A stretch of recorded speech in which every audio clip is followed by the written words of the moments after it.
Good evening, everyone. I would like to call the Board of Trustees work session meeting to order. It is 5:04 p.m. Clerk Perlow, would you please confirm the presence of a quorum? Yes, thank you. Mayor Shepro? Present. Thank you. Trustee Giuliano? Here. Thank you. Trustee DeWitt? Here. Thank you. Trustee Franco? Here. Thank you. Trustee Snaden? Present. Thank you. With that, we of course have a quorum. We have with us Attorney Moran and Treasurer Gasca as well. Thank you. Now, can we all stand for the pledge of allegiance? Pledge allegiance to the flag of the United States of America and to the republic for which it stands, one nation, under God, indivisible, with liberty and justice for all.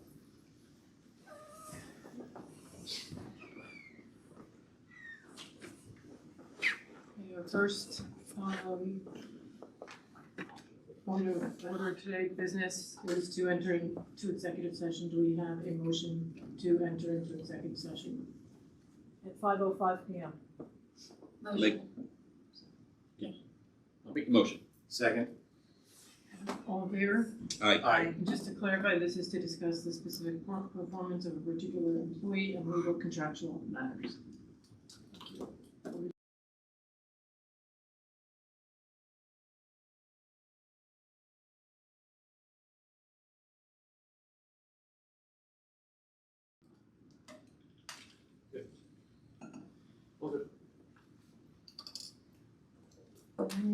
Do we have a motion to come out of executive session? And re-enter the work session meeting at 5:59. Motion. Second. All in favor? Aye.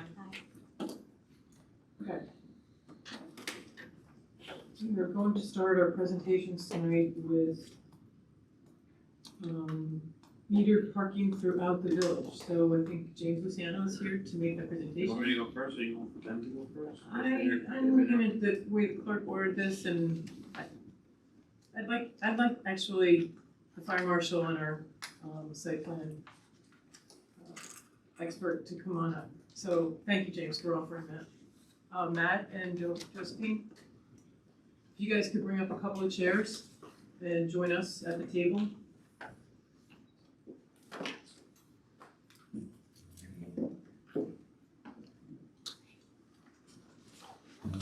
Stephen, can you move one of your drinking receptacles? I'm a very thirsty. He finishes Monster.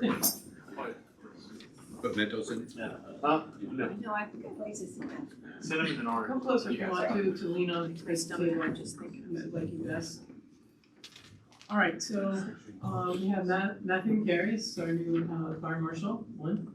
Thank you for coming tonight. And Josephine Costelli, who is our site plan, senior site plan, Your building plans is that, yes, senior building plans examiner. or building inspector, depending on the day. So thank you both for coming here.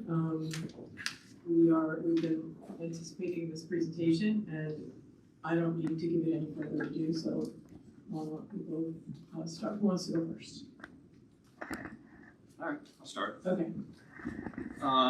So when I came on July 1st of this year, there were a couple things that I wanted to take a look at. Number one was the current fire code that we have in the village of Port Jeff. There are a lot of things that needed to be updated. The last time the village fire code was updated was 1995 by Herb Breckenbell. He's the next chief of the Port Jefferson Fire Department, and he was also a village fire marshal.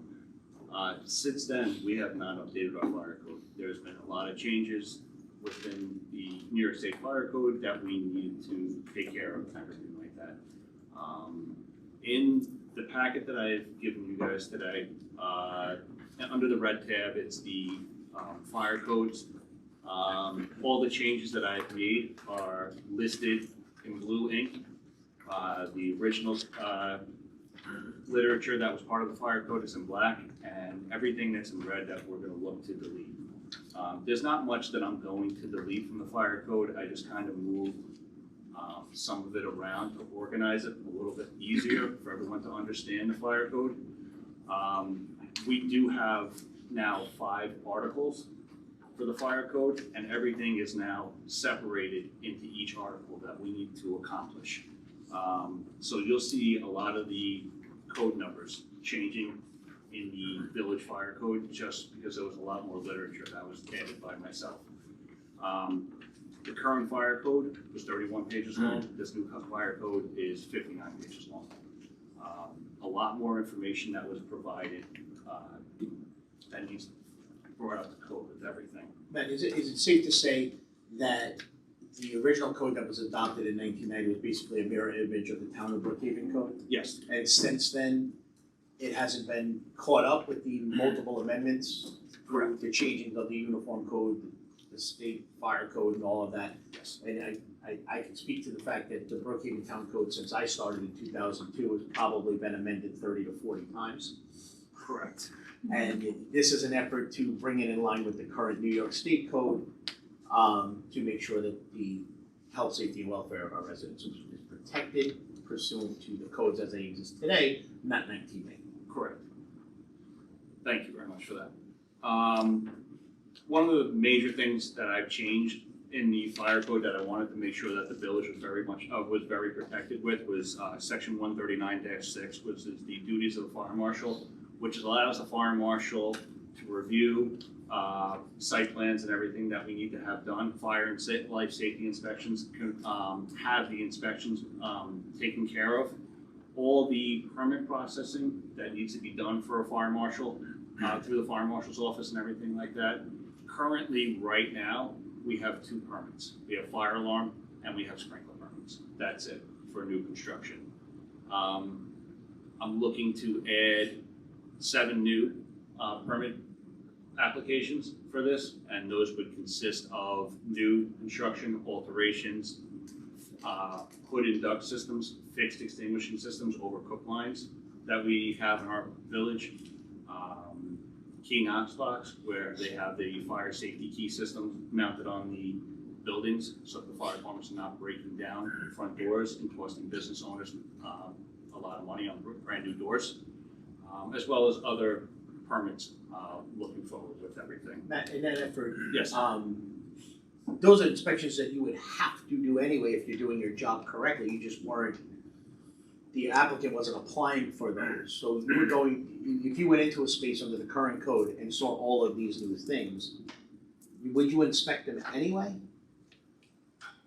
So it gets a little difficult with that. I don't have, the current code, I don't have the right to enter the premise of someone's commercial property right now, unless I'm invited on. I cannot violate their 4th Amendment right. If I see something that is a fire and life safety hazard, it is very vague in our current code right now that tells me that I can stop them from doing that. The new code right now, under the duties of the fire marshal, will allow me to go in, give a cease and desist order, and have it properly done. I'm looking to help the public and the contractor at the same time understand that there needs to be permits placed, there needs to be plans set in place, and they need to be approved. And then there needs to be a compliance inspection done with everything. A lot of stuff over the years have not been permitted, and it's actually a hazard for the community as well as our firefighters that are answering these alarms and everything right now. So we need to protect the community and we need to protect the firefighters as well, because we do not need them going into a fire and having that be a death trap for them. So. Can you point to that section, to that change you just spoke about? So, Where do we see that? 139-6, it's duties of the fire marshal. It should be the first blue section that comes up, I believe. Yep. And like I said, it just talks about reviewing plans, issuing permits, being able to do stop work orders, fire investigations, hazardous response material. One thing in the duties of the fire marshal that were added as well, and I wanted to point out to the trustees and the mayor as well tonight, is in your current code, if there was a hazmat situation, a hazardous condition situation in the village of Port Jeff, we have an intermunicipal agreement with the Brookhaven Town Fire Marshals where they would come in and be our hazmat response team. If they come in, they respond, the village is on the hook for paying for that response. And that, we're talking about tens of thousands of dollars. You know, you have to pay for the fire marshal to come in, whatever mitigation work that needs to be done. This new code, and it's something that I mirrored with Brookhaven Town, it really falls on the business or the owner that's responsible for that spill to be billed for that mitigation work. That's under F1 in that section. Yes, I believe so. In section 139-10, we talked about permits, certificate of compliance, and stop work orders. These are the specific alterations to buildings, new construction, annual operating permits that we need to look to do with the village, with the fire marshal's office.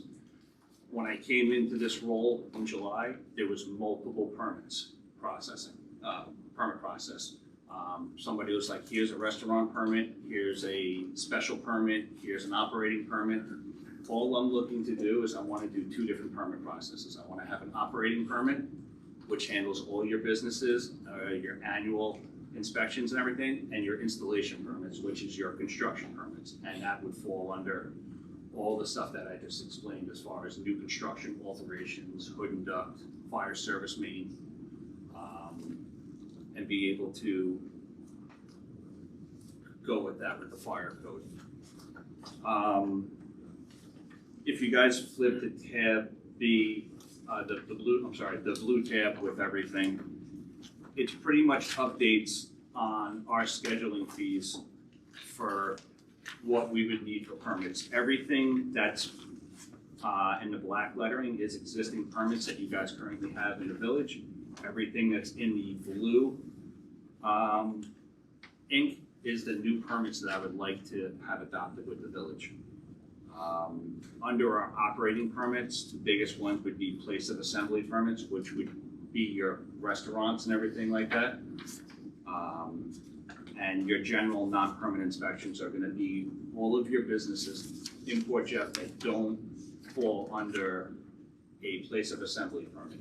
It just needs a general non-permanent inspection to make sure everything is safe to operate for the business.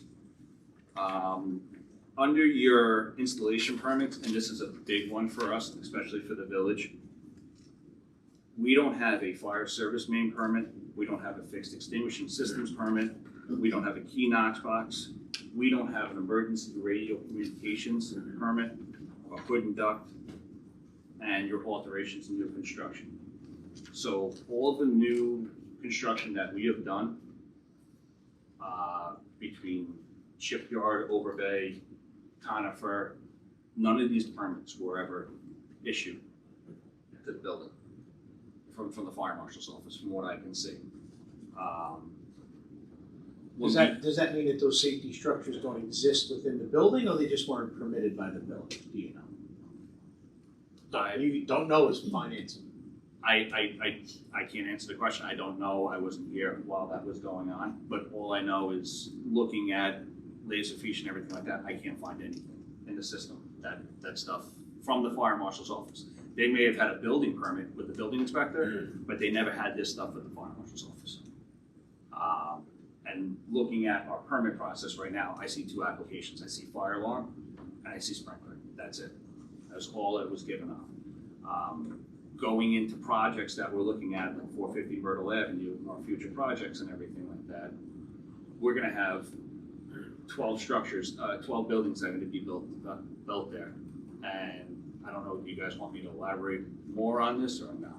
I think the understanding is that we don't have and it's not specific to any construction, it's generally all future construction, that you believe, and it's in keeping with other municipalities, that these standard permits, which I believe to be standard, Yes. Should be added to the code. Yes. And to talk about any individual project or what benefits. projects in general. It's really, it's not germane to the discussion. Matt, what's ERCES? So What's that? ERCES is your emergency radio communication system. What happens is, about a year and a half ago, 2 years ago, New York State stated that you have to have this system in any building that's 12,000 square feet or bigger. Now, with our future projects that are going on uptown, or potential moving on uptown, we're talking about those buildings being 65,000 square feet. So that system would have to go in there. Now, to explain what it is it's a radio communication system where they have repeaters throughout the building. It's meant for fire department, EMS, and police. When you go into these buildings, you lose direct line of sight with some of your radios, and some of the concrete walls and the elevator shafts and everything like that have the radio systems get scrambled and everything like that. So the firefighters inside don't get to hear the relay information from the command structure outside. So this is helping those firefighters, those EMS workers, those police officers, if they're in a critical situation, to get them out of that critical situation. So they're basically repeaters. Yes.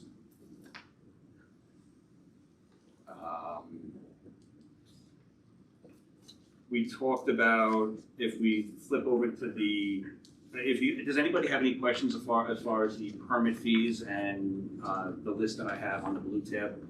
With just going back to the red tab, so the one that you want to eliminate is because of you're adding the 139. 139-9 is the fire investigation that really needs to fall under duties of the fire marshal. You don't need to have a separate tab for that. So pretty much I eliminated that one section, added to the duties of the fire marshal, because like I said, our original code, if you take a look at it, it's article this, article this, article this, and it's when it gets to the point when you're doing all your articles for your operating permits, I said, this is silly. So Article 5 now is your operating permits.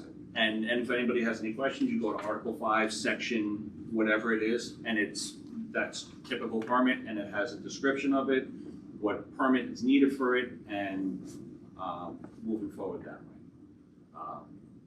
A lot of the stuff with the fire code was just organization. I felt like people wanted to add information, but they didn't want to move things around. I was able to construct 5 articles, put what we needed in each article, that organize it, and move forward that way. And it also explains the duties of the fire marshal and what we can do in the village as well.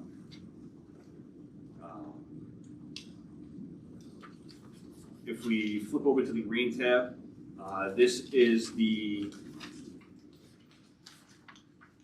just a brief 3-page application that I would like to start using for the village. The first page is your application that you would put together, that your business owner would fill out to submit to the fire marshal's office for their annual inspection. The second page is going to be your business registration. And then your third page is going to be your fire protection systems that the business owner has. Now you ask me, hey Matt, what fire protection systems are we talking about? If I were to go into a restaurant, your fixed extinguishing system needs to be inspected it needs to be inspected twice a year, but there has to be documentation on it. Your hood and duct needs to be cleaned twice a year. I need documentation on that. If you have a fire alarm system, you have a sprinkler system, any of that stuff needs to be documented, and a contractor needs to come in and take care of and do this inspection, and I need to have that actual inspection in order for you to pass the inspections. I don't take just a signed tag and everything, it tells me, but I also need documentation, because what I do is I take your application, I take your business registration, and I take your system registration information, and I put it in a folder for 2026, and now I have all the information to pass your inspection for the year. As well as my annual fire inspection report for the year that I will put into the system. So this will be a 3-page packet that I'm looking to distribute to the business owners. They would fill it out, they would send it back to myself or the administration office. They would run a check to make sure there's no violations before I start the process. And if there is no violations, then I would then take it from them, start my inspection. once all my documentation has been submitted to me, I then pass the inspection and they get their certificate of compliance for the year. And then we would ask them And to then do it's it in the again next file? year. And they know exactly what's expected of them. Yep, the one thing that I just want to do point out is I believe that for the business registration, we should look to collect a fee yearly for that of $25 because I have to take that information, file it away, and pretty much it's an administration fee to get all that stuff done. The fire protection systems registration, same exact thing, I'm looking for a $25 fee for each registration fee, each fire protection system. So if you own a business and you have a cook line, you're gonna be registering your cook line, you could be registering your fire alarm system, registering your sprinkler system, and a fee for that, for each system. Other agencies around, that surround us do it the same exact way. They charge per system, as well as the same thing with the business registration as well. The last thing that I have on the orange tab is having a list of contractors available for business owners. I've been to multiple inspections so far, and I've had people ask me, hey, do you know a fire alarm contractor? I cannot recommend anybody. I have to take that out of the equation. I cannot favor any company. What I'm looking to do is to have the village have a list of fire alarm contractors, sprinkler contractors that I can provide to the village, to the business owner. So that way, there's no unbiased feeling from the fire marshal that he's helping somebody out. And If I any can provide that list, that Licensed and insured has to be licensed and insured and everything. can be added to the list. if you Yep. wanted to be. How would we make that list and have it be fair? So what happens is we can make a post to the public that any contractor that would like to fill out this list, be part of this list, apply. And it's up to the contractor to apply for that list. Now, the only thing that I'm gonna say is that would keep him off the list is if he has current violations or he's not licensed and insured. You wouldn't even want to review the list, you don't want anything to do with it. I You want just wanna hand it. I want to be able to go to an inspection and have the owner be like, listen, do you know of a good fire alarm contractor? I hand them a Yeah. list and say, you can pick from one of these 20 people. Attorney Moran? The board has the authority to do that, right? You don't wanna make necessary referrals, but you do have the right to say, I don't know if there exists, but if there was, let's just say, 3 fire alarm companies that are like in the village, you could certainly say these are the ones in the village. You could limit it to Brookhaven, you could extend it to the county. The idea is you want someone that's going to be good to our resident or a commercial business owner and also responsive to our fire marshal and not in Nassau County or, trying to get here in an emergency from Babylon. Anyone has a right to hire whoever they want, but if we're making a list, we have the right to promulgate a list, an unbiased list. The same's gonna be true, I'm sure, when we get to the building division about electrical underwriters. It's, anyone who goes through that process, majority of the people, and they're like, oh, you need an underwriter certificate. They're like, what? I had an electrician, they did the work. No, you need an underwriter certificate. I know in Brookhaven, we hand them a list of. Does Brookhaven have a list of? Yes. Yes. They do. Yes. Good first place to start, Trustee Yeah. Franco, I would agree. I mean, it is nice to have this list. It is also nice that we're looking like we're helping out the business owner as well. I know I'm the bad person breaking the news to them that, hey, your fire alarm system's not working, you gotta go get a fire alarm contractor like yesterday and get it done. And I don't wanna be so mean to be like, hey, I'm out of here, talk to you later. I wanna be able to work with these business owners. I wanna be able to help them out as much as I can. Because that's the position that I sit in. I'm here for fire and life safety. And if we can get compliance, then it's a win-win situation. Can this list have a disclaimer on it that we do not recommend or, I don't know what the language would be, but that we are not promoting any one of these businesses or any of them? It can. It's just a helpful list. It In can. some way, my fear is they go and do work, there's a problem, you see a problem, they have to come back. Well, the village told me to use them. Right. Yeah. I can see that. I could see that, I mean, we'll, if that happens, we're gonna get sued anyway. 'Cause they're not gonna, oh, I can't sue them, they have the disclaimer, some attorney is gonna take it. But we could put a disclaimer on there that this is no way a referral from the, yes, the answer is Alternatively, yes. not have a list. What's that? Alternatively, not offer. I don't like not having a list. I think a list makes sense. I agree with the fire marshal that it's beneficial and time saving to our resident, and certainly the fire marshal in his experience, because like any other business, there are reputable and there are not reputable. So Sometimes if you're new in business and you kind of feel paralyzed by a requirement like that. It's very tough too, because if I go in and I tell somebody, I'm sorry, but your fire alarm system is not working correctly, please get a fire alarm contractor, and I walk out of there, and you have a non-licensed fire alarm contractor go in, touch that system, now I have to shut that business down, because now that system was just altered by a contractor that should have never touched it, and I'm affecting his business now. So if we can get on board to try to help somebody. And then anyone that wants to be on that list and is licensed and insured, Can put we, them on the list. can we generate that list, for example, use the Brookhaven list, but give it to the bid? And let the bid provide that list to the business owners. So, there's a reference list that the bid has of preferred contractors that, and here they are. So it kind of wipes us from it. I don't think you need to be wiped from it. I Okay. think you're being Sure. positive. I think you're being overly cautious. Every municipality at some level offers help to various things, whether it's even expediting services, whether it's electrical underwriting, specifically fire systems. In your experience, have you had any lawsuits? Now, Not just want to point out one thing too, like I understand where you're trying to go with the bid and everything. just But on the letter. Here's the thing, is that if we have a contractor that's on that list, and I have a problem with that contractor because he violated one of the village codes, I should have that obligation to take that person off that list right now and say, we're taking you off the list until you fix your violation. If we went through the bid and everything like that, I think it gets a little difficult. Whatever you guys want to do, I'm just trying to make it easier for people.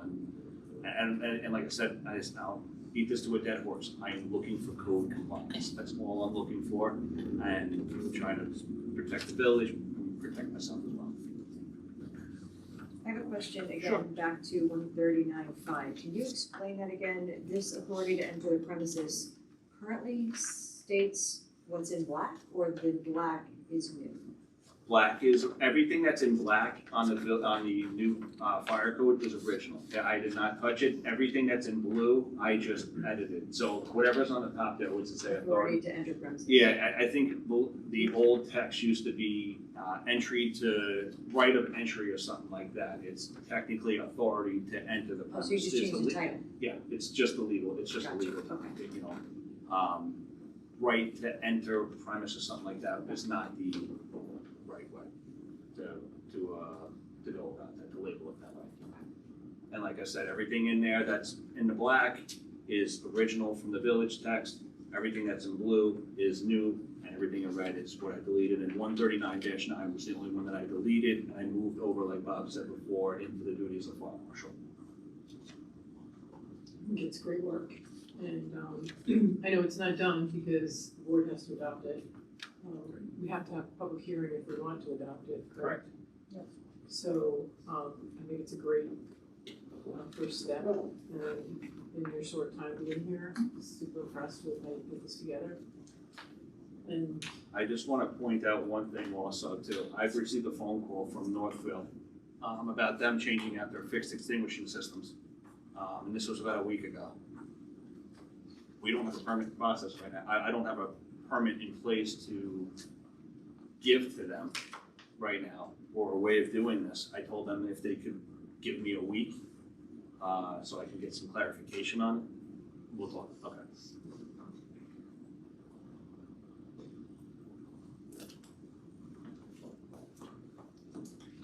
so, any other questions for the fire marshal? Right. No. Good job. Yeah, thank you. Thank you so much. Thank you very much, very thorough. All right, Justine. All right, so some of the incumbent trustees might remember, I came in, I think it was thank you. Some of the incumbent trustees might remember that we gave you an update last January that we were starting to look at changing the fees because at that point, it was a little under 6 years. It's now over 6 years since the fees haven't changed. So I put together a presentation which I hope you looked at ahead of time. If you have any questions, just gonna walk through it real quick. We've kind of put, I guess, a burden on the taxpayer by maybe not raising fees regularly, because now we have a deficit in the full compensation for the building, planning, fire marshal.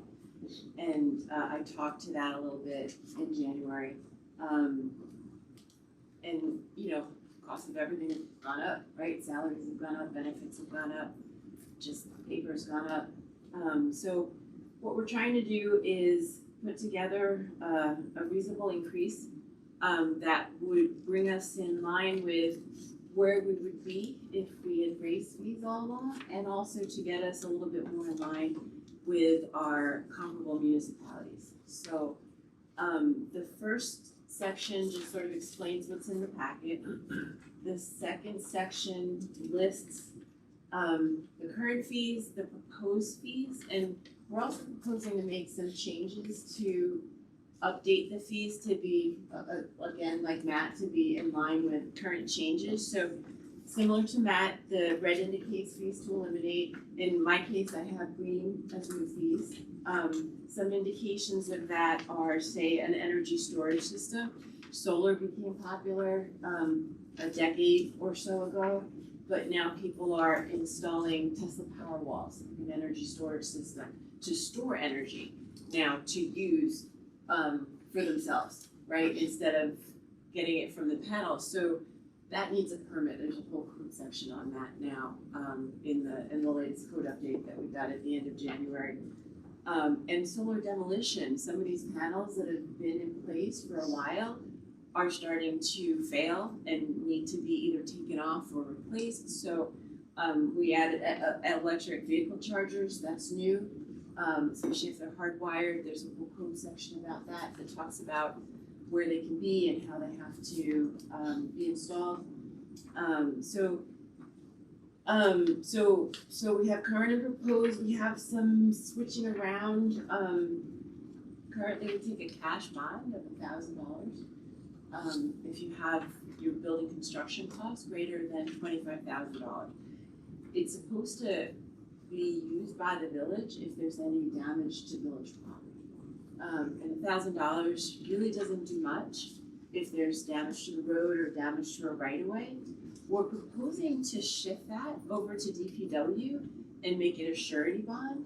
And DPW, so now everybody would need to go, if they have over $25,000 in construction costs, they'll need to go to DPW and get a permit and submit a surety bond based on real-time calculations that DPW is gonna do based off of cubic yards and lineal feet and costs of asphalt, concrete, and other stuff. So we're hoping to make some changes to make things a little more clear and a little more current.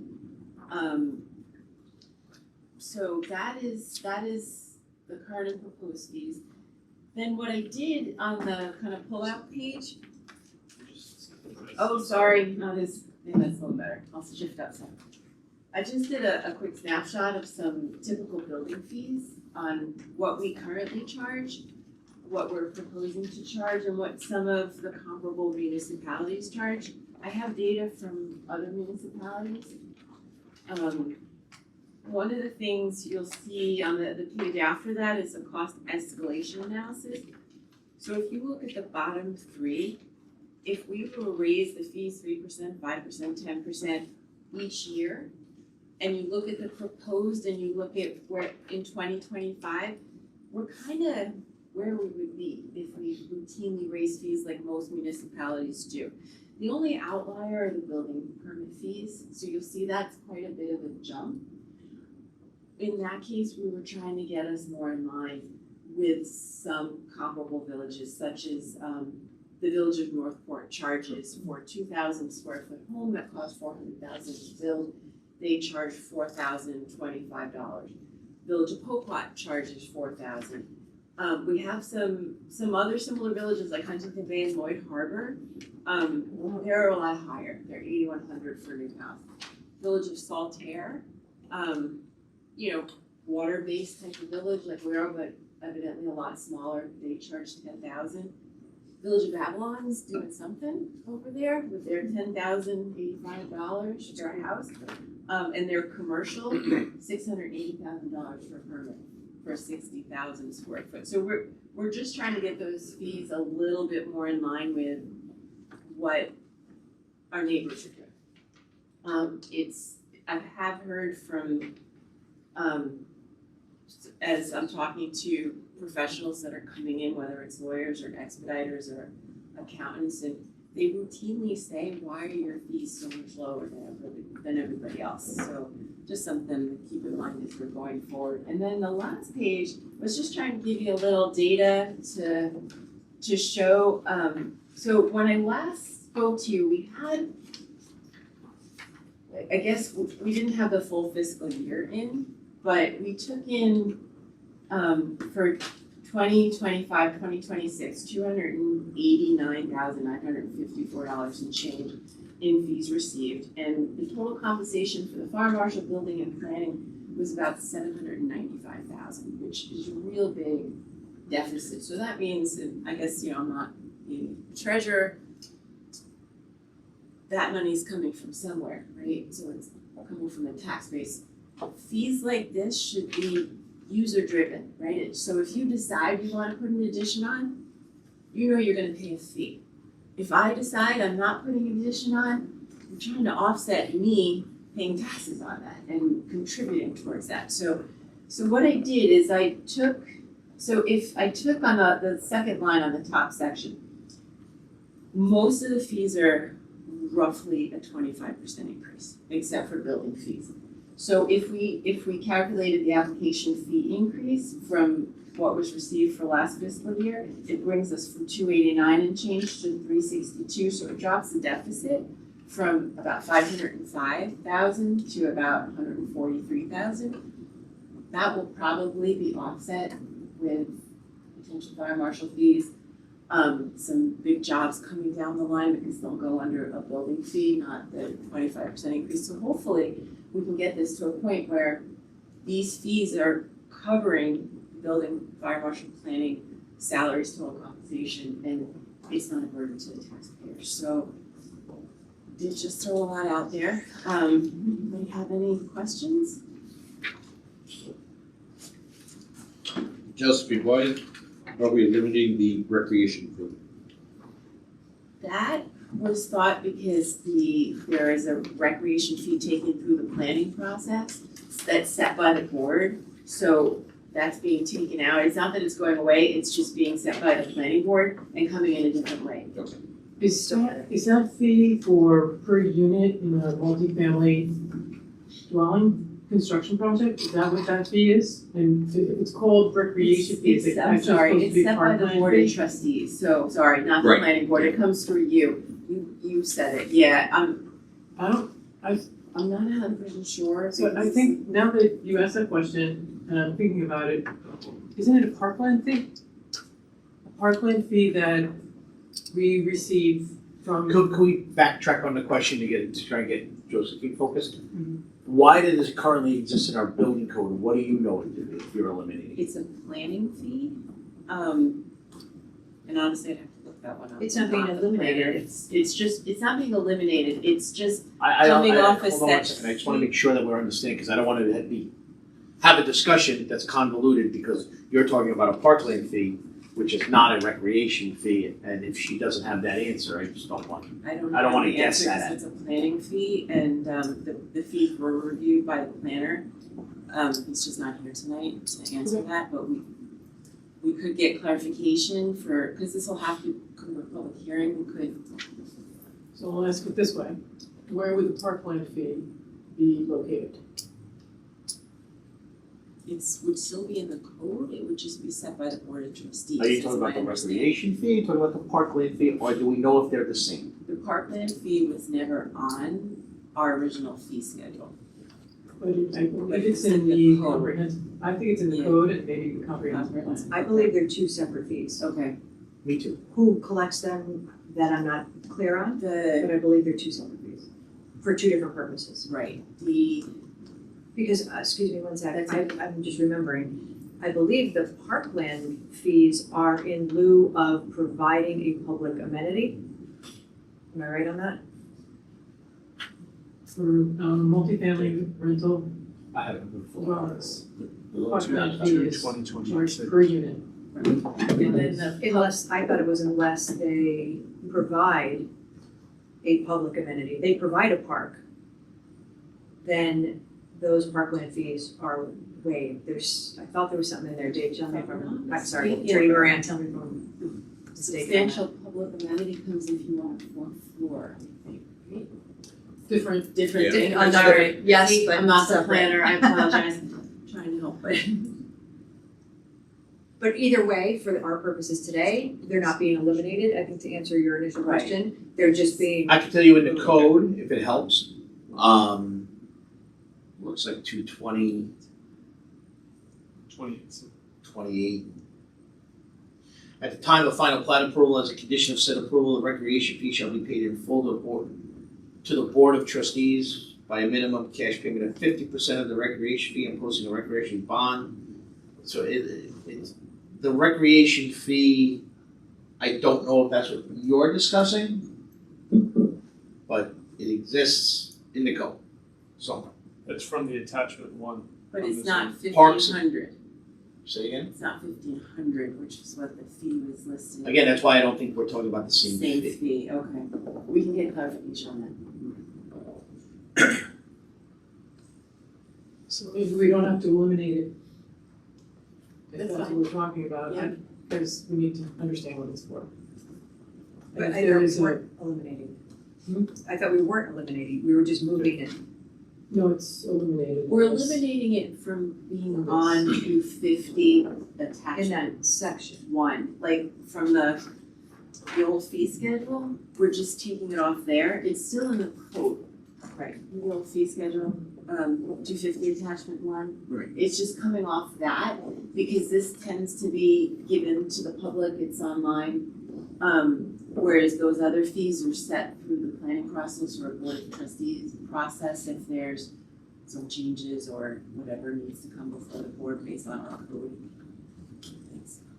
I'm just not sure we need to take it off of, for this, for the purposes of this. Right, and I will get clarification on it tomorrow, first thing. Other questions? Thank you very much. Oh, It was very thorough, I had all my questions answered when we spoke before, but I like how you laid everything out, it's very clear, thank you for all that work. Thank you very much. I like the fact that, and I've been concerned for a while, that major construction projects come in, all staff time that is utilized to go through the plans and write the staff reports and make site visits. It all comes out of the salaries of the people who are being paid from the general fund of the taxpayer. So this helps level that out a lot from both of your departments. So I think that justifies, in my mind, everything that you presented from the standpoint of the fees. I think I have an answer, and you tell me if I'm off base. You're trying to set building fees. Right. Building, planning, and the sanitation, just to help the clerk's office out, Okay. and the new dumpster fee. Because the chart that you eventually will be amending that speaks of all the fees references 220-28C1A as a recreation fee of $1,500.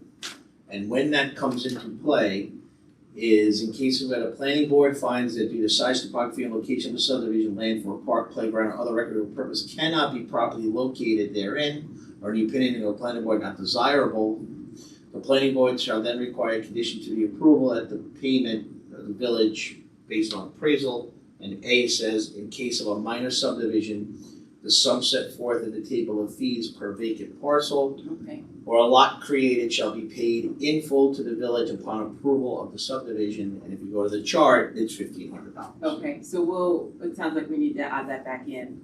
And Unless a discussion has been made at the planning level with Dan about, I will check.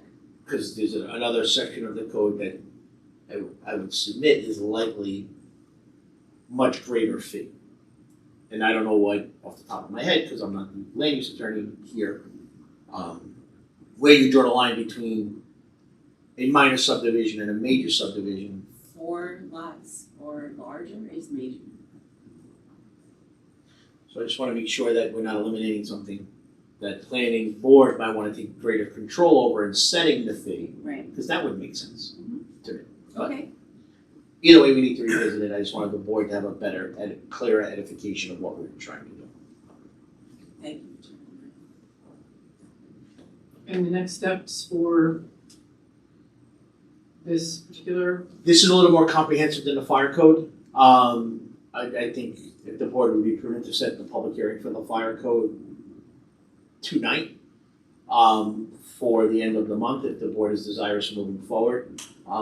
The building and planning and those other fees and codes are a little more comprehensive because they're currently listed, various fees in the code in various areas, so there's gonna be substantial code amendments associated, that we're not just there yet. So I think discussion should still take place and we still should be gearing towards that goal. But the next step would be getting some of the answers to these questions and then creating a draft of what it would look like, to amend. Because some of the fees exist on the chart, that per code, we wanna take that chart out, set the fee by resolution of the board, which is more prudent, because if something happens along the way and you need to adjust fees, you don't have to set a public hearing, you do all that, the board can do it via resolution as legislative equivalency. But it's a little more comprehensive to amend the building code than it is the fire code, so I think we should move, my opinion, we should move forward with the fire, if there's a taste to move forward with the fire prevention code, do that, set that public hearing, and while continuing to work with the building codes. so just to clarify, the code building fees are in what's chapter, 220? 250? Which one? Do we have to go into the building code fees and all that? It So I'm sounds just like we wondering need if, to do your, here's my question. sorry, If we have to go into the code itself and cross-check We do. Yeah. everything, that's what's gonna take time. It's a lot of, So, Back to the parkland fees, I just looked it up, it's in the same, under the same section, it does say that it's up to the planning board to determine if they have not if the builders have not allocated for a park, then it's up to the planning board to say, you need to pay parkland fees in lieu of, separate from recreation fees. and further down from there, it talks about if it's a 4-lot or a minor subdivision, it's a $1,500 fee. So it's, I don't know if there was an intent to, $1,500 sounds very low to me. I was explaining the purpose of that code, No, the okay. parkland fee is because you put a burden, bringing more residents in on our parkland, so you either provide further parkland for Or your money. residents and the public, or money in lieu of. yeah, 1,500 sounds low. It seems, to me, and I would like to That get seems some low. clarification why that number, or maybe it made sense in, 1995? 81. 1981? Yeah. It's a lot of money then. And that's a one-time fee Correct. for the people in perpetuity to use parkland. It seems I mean, some of these code amendments go back, I'm just scanning the chapter, to 79. So I don't know when that fee came into play, but Alright, well, talk about fees, Matt, I have another question. On your fee schedule, you don't have anything for the multi-resident permit? So, that's under, it's not under 139, it's under The question was- 161. Oh, I'm sorry, my apologies, you're right. Apologies for so do that. For multi-res, I was looking to do that for the apartments and everything like that, but that code already exists under section 161, I believe, of the village code. So apartments and rentals and all that is gonna be handled by another division. Okay, thank you. If a fire and life safety inspection needs to be taken care of, I can then do that inspection and then send that report over to them. Thank you. Yes. So it kind of was yours, but it was his question for Matt. But it was kind Code of your. actually says it's under the building inspector, oddly enough, but, All right. luckily the fire marshals have been doing the inspections. One of the things this effort is to try to get the fire marshal code on the book, so we extrapolated out to purely fire marshal fees, as opposed to the combined chart where it was all just kind of meshed together. And to their credit, they worked diligently and expeditiously together to get that done by today. Thank you so much. Good job, both of you. Thank you very much. Have a good day, guys. You can leave the chairs there for now. I drank too much water today. I'll be right back. Okay.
The farm president.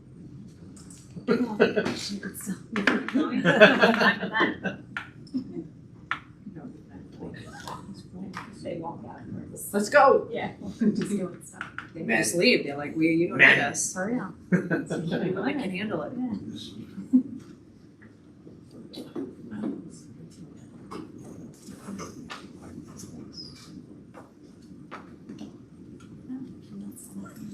James, do you want to come up while we're waiting?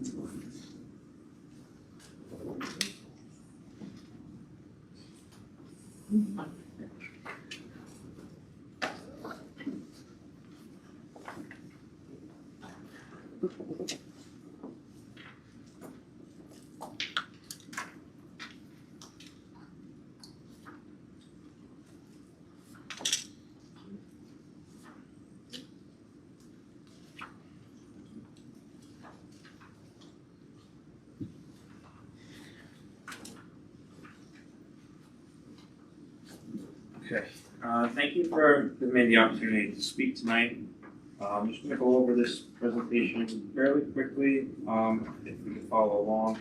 James, excuse me one second, are you here in any official capacity for any organization or just personally as a business owner? Can you just let the public know? I'm here personally as a business owner. He was invited by the trustees, so. Yes, Or I yes, was, but in what capacity? yes, I was asked by trustee Franco and trustee Giuliano to give a presentation on the tiered pricing model that I had developed and specifically to compare it to the $2 current rate that is in place now. I did the best that I could with the time that we had. We did not get the information until yesterday, but nonetheless, we still have what we needed here. So the idea is to really change the perception of people parking in the village, and let's get out of that mentality that Port Jefferson is just out to raise funds and build revenue sources. We could still accomplish those goals, but without we need to change that perception to the public. So with these three options here, we have a $1 quick stop, a $5 Port Jeff visit, which covers 3 hours, and then a $12 park all day fee. This would also include a free holiday parking from Thanksgiving Eve through New Year's Eve, which would promote economic activity during the holiday season. Our goals are pretty much what we're looking to, we have to identify the problem first and then come up with a solution. So we really want to change that perception. Like I said, we have to support the downtown activity. We want to encourage people to come down here to shop, to dine, to view the waterfront. We want them to stay longer, but not too long, And then we have to protect the employees that are paying an arm and a leg for parking.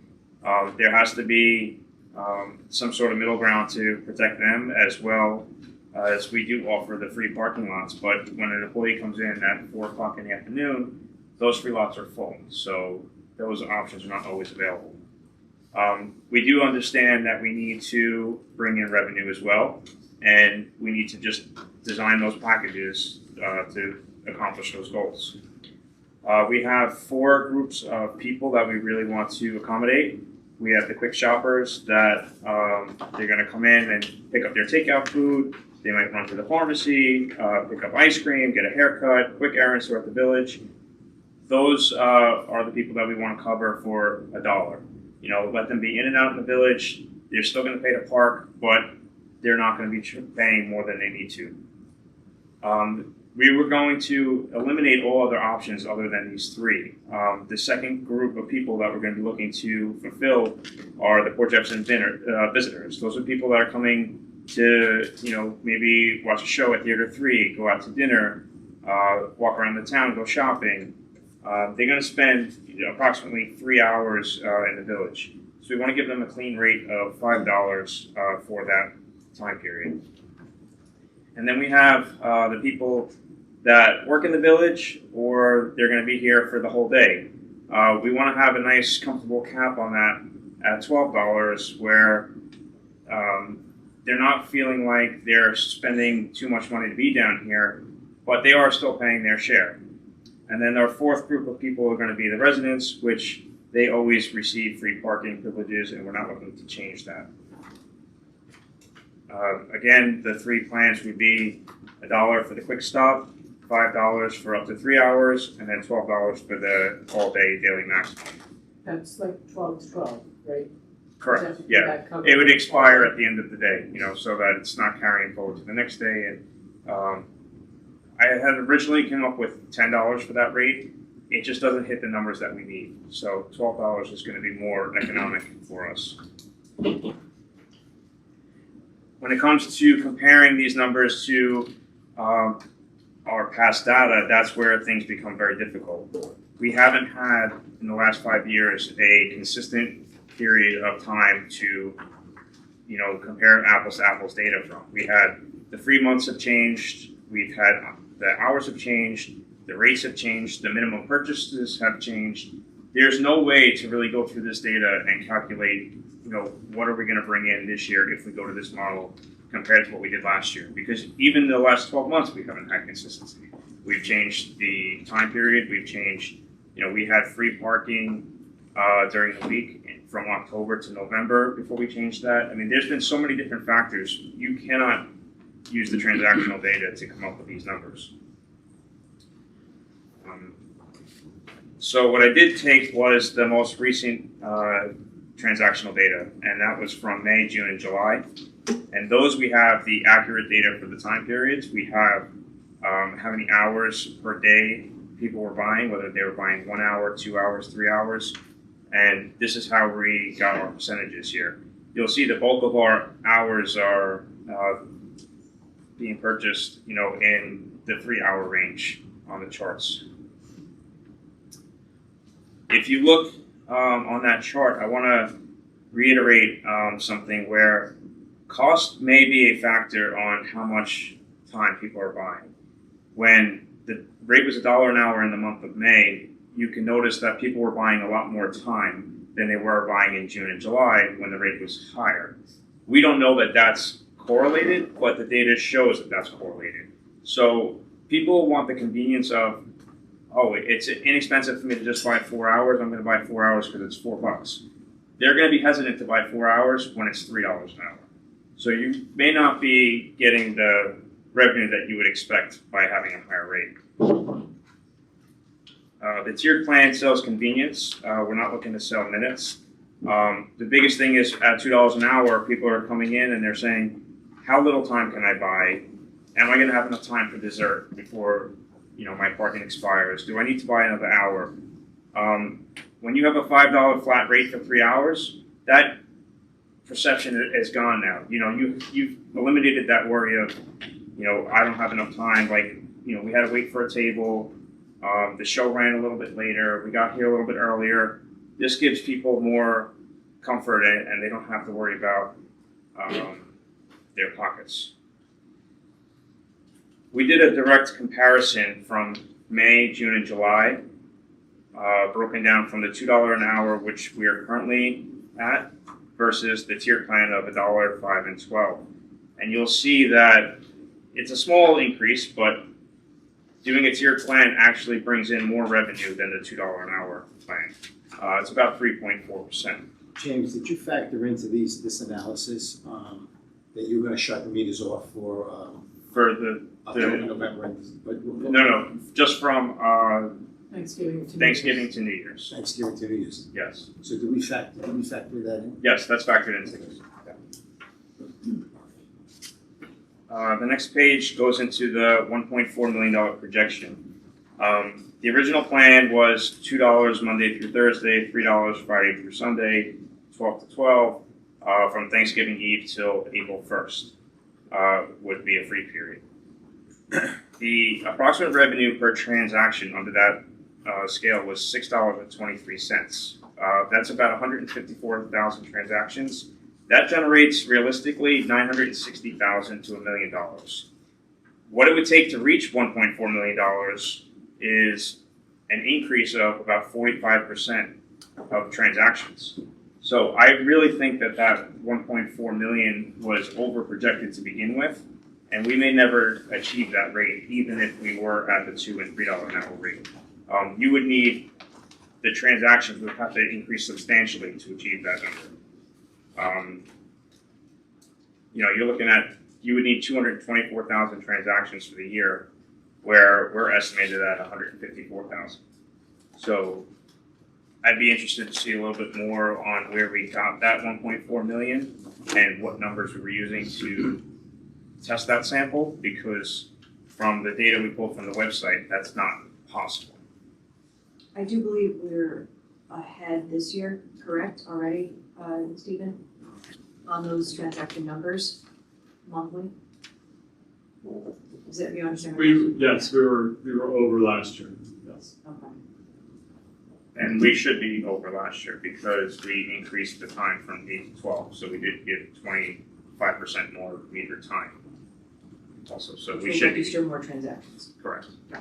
Was it, do we know, did we do an analysis on whether or not it was on track to reach the required number of transactions?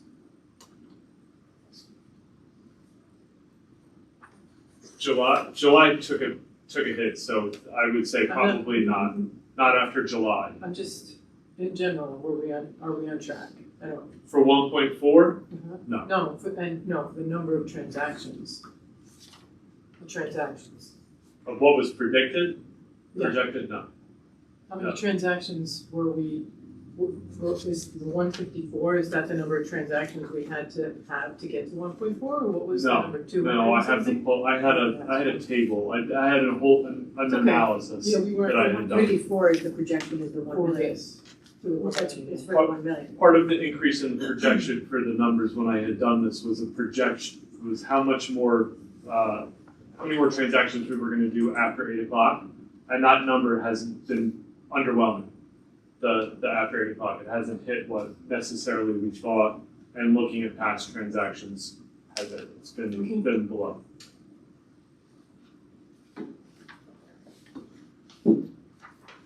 So now we're going to do a side-by-side annual comparison.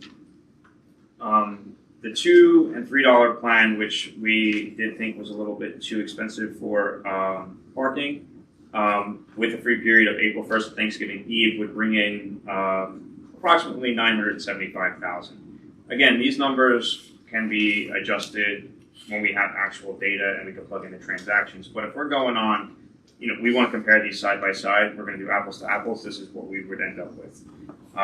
The new $2 an hour plan that you guys have enacted now with year-round metering would bring in about 896,000. And then the tiered plan of 1, 5, and 12 with the free holiday period would be 885. So if you're comparing the $2 an hour plan, which I was asked to do, to the tiered plan, you're at about $11,000 difference, but you're giving away that free month of parking during the month of December, which I think is important. Stephen, at the current plan, $2 all year round, is that $896,000 number correct in your projection, or is that below your projection? When I did that projection, I revised the number of transactions to bring the number of transactions down from what I created from the 1.4. So I think the 1.3 is actually pretty close, depending on what happens December through. Correct. So the 896,000 that we're looking at right now is about $400,000 below what we're anticipating to bring in. Am I correct with that? Yes. Okay. That's not entirely true. Like I said, it really depends on what the transactional data is. We don't have transactional data to plug into a system, so I wasn't able to plug in the exact numbers. If I were to plug in the exact numbers that Stephen has, that he wants to give me, then that would bring that middle number up to your 1.3, and the other categories would spread out accordingly. So if you're looking at the original, it's 963 instead of the 1.4. If you were to scale those numbers correctly, you're still up. So you're going to be lower than the $2 an hour rate, maybe by 100,000, but you're not going to be 500,000 lower. Again, we don't have those numbers, and I did FOIL them to see if I can get in every single day transaction history, which I haven't received yet. But this is going to be based on what we do have. We do have 3 months worth of data, so that's the data that we can plug into the system. And that would the same be true for the tiered rates as well? That they Right. So these 3 plans on this page, if you're looking at this one, these are all scalable, and you can scale them appropriately depending on what your income is. So you could say I want to go up 5%, then you increase each category 5%, they'll be the same. So James, just so that I'm clear, and I hope I understand what you're saying, the tiered plan that you're putting forward, if we went the whole year with that, right? We didn't shut them off. You're saying we're coming around 1.2 million. It would be about $100,000 short. Is that what you're If we scale it, yes. If you scale it correct. Also, But shutting them down, sorry to interrupt, but, The month of shutting them December. down, yeah. so Stephen, if your 1.4, 1.3 is more accurate on the 2-hour plan, is that based on transactions, so therefore the tiered plan would be a little higher? Would both numbers kind of go up based on your predictions? I'd have to plug the tiered plan into the total transactions and the history. We don't, the biggest issue that we have enough transactional history December to March. We have 1 year where we did it in the last 20, where we've done December to March, and that was on weekends only, Friday, Saturday, and Sunday. So I have that data. I know over the course of the year what percentage of transactions happen during the week, Monday through Thursday, what happens on the weekends, if that trend. I tried to come up with potential transactions based off of that trend and what we did that weekend, that year. To come up with the $2 number, just to be specific. The historical transactions, August to November, if you use a 5-year sample size and then kind of bring it down just a little bit, 95,000 transactions. The potential year-round transactions would be an additional 60,000 December through March, about 15,000 a year, a month. And then April to May, for the last 3 years, we've averaged about 35,000. So that's how I came up with, we have, after July, another 190,000 transactions at an average of about 2.5 hours per transaction times $2. That's where I got 1,269,000 from what we've already collected June and July. We get another 50,000 from Danfords and another 20,000 from Chargeville. So that's where I came up with the number. So that is a revision, those transactions I had brought down from the 1.4 based off of what I saw already, June and July. So then I think thank you for that explanation. I think then the short answer would be, yes, that 885, based on the tiered plan that James is showing us, would be higher. It should be within 10,000. It should be very close because you're gonna correlate. So I had taken the May, June, and July transactions, and the transactions are what determine that final number. So if you increase the transactions, you're gonna increase that, yeah.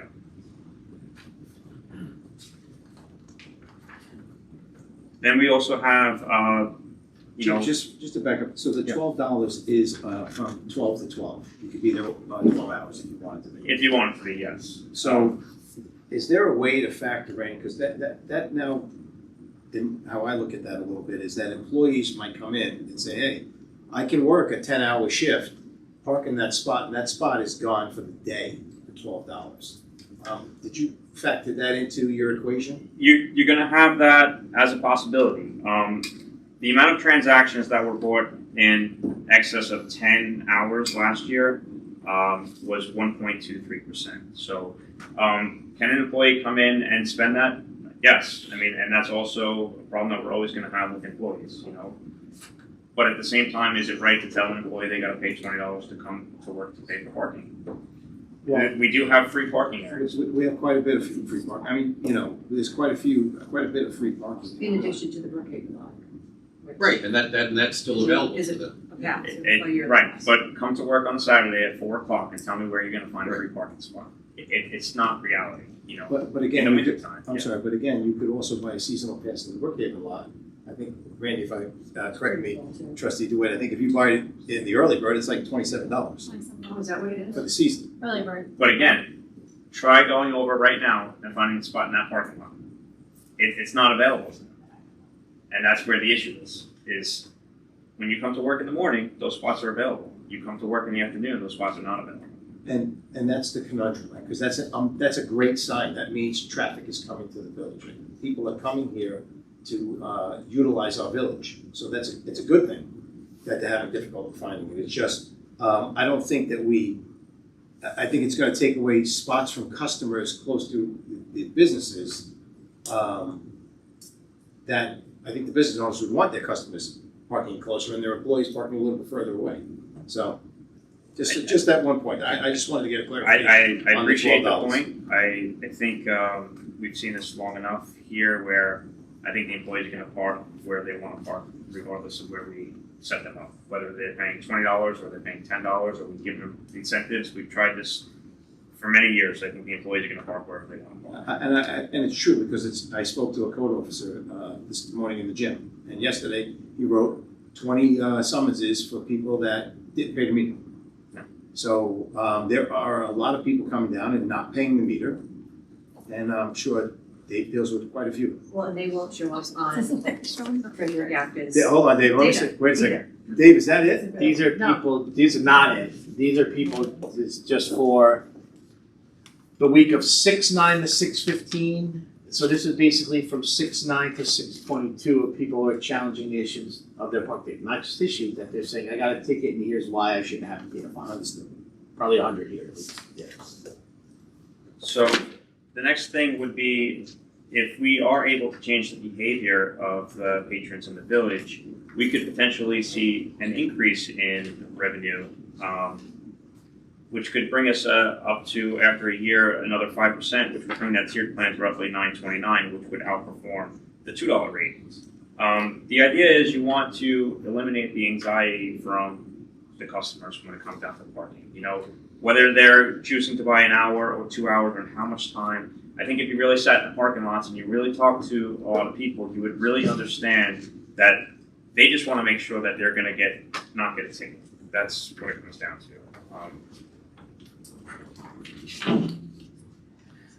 So again, we're trying to create an economic policy here that supports all types of guests to the customer. I think if we work out a parking plan that really is catered to specific individuals, I think that that's really the goal that we want to accomplish. We want everyone to come into the village and spend money and be able to accomplish what they want at the cheapest cost possible while not sacrificing revenue for us. I'd say that this would be a good time to adopt it as a one-year pilot, measure it properly. You need to be able to measure the transactions by tier, the paid occupancy turnover, the revenue month and day of the week, the average purchase duration, and get business feedback. I think that we're in a problem here now where we do not have the data to accurately price parking. We don't have the transactional data. We don't have the correct time period, time frames. I think that a 12 to 12 is a great measurement of how much time people spend. I think having the data for January, February, and March would be significant to future planning. I do like the idea of having December being a free month. It's not a deal breaker not having that, but I do think that giving back during that time is great.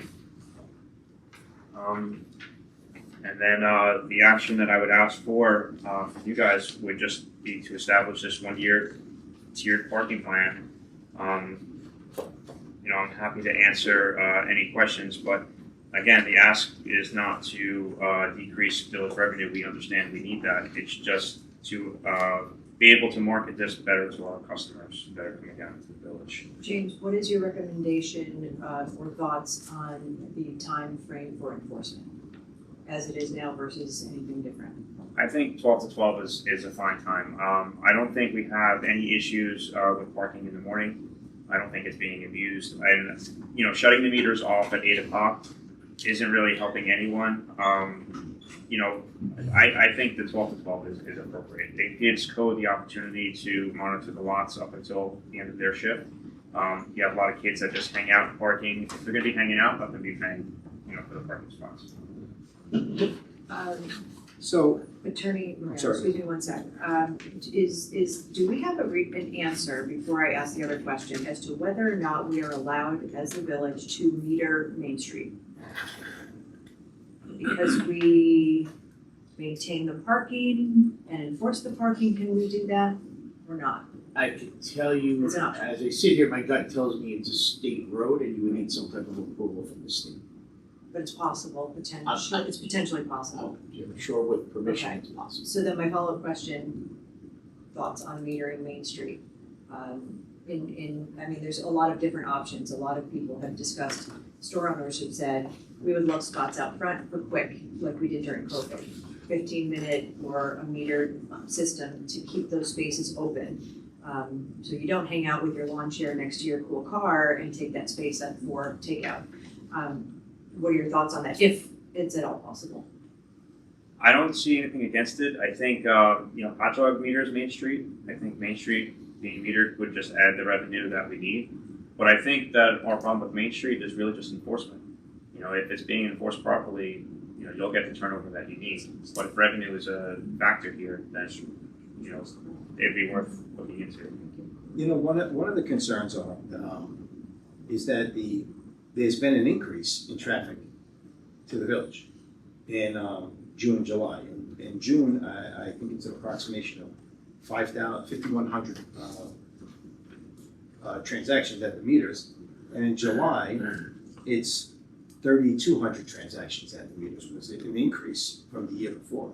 So it doesn't seem like the fees at the meters are impacting travelers coming to the village, because there's been almost a 9,000 transaction increase in the past 2 months.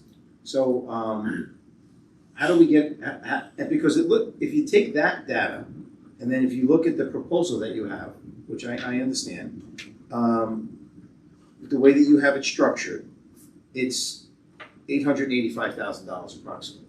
The way that it's currently structured, it should approximately bring in about 1.3 million.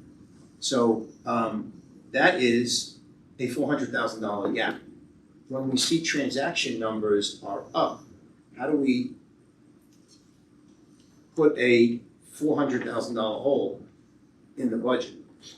Okay, so I'll reiterate again that there's not a $400,000 hole. Those numbers were based on the transaction data that I entered in. Mhm. So that's where, you know, if you're seeing on the 1.4 is really reading the 900,000. If you scale them up, then you will scale appropriately as well. He's saying this number should No, go no, up as well. I completely understand it, But but then you you said don't hundred. want to, you don't want to eliminate, you don't want to have parking during Thanksgiving through New Year's, correct? Correct. So that with the factor that, and also that we're not going to get That- revenue. during that's- that time. That's in That's factored in there. But that's where it comes at. And it also, Right. the transactions are also not as high as you say that they are, because I'm looking at the report that's on the website, Mhm. and we went from July from 23,000 to 26,000, which is a 3,000 transaction increase, but we've also added 25% more time to the thing. So yes, you're gonna get the increase in transactions because you're now charging for the parking when you were not charging for the parking from 8 to 12. So Matt, that was a question I asked, Stephen, was if this number is No, actually I- 1.4, that number is not still 885. Agreed, but what Okay. I'm saying is if we stick with the plan, that we're gonna eliminate the period of, Oh, the the holiday. the holiday period, well, that is the, no, Those numbers that I That's that I already gave in you okay. projected That's that already here. you're gonna Yes. charge That's what I 365 and we're gonna charge the 365 minus the 1. So if I may, Sure.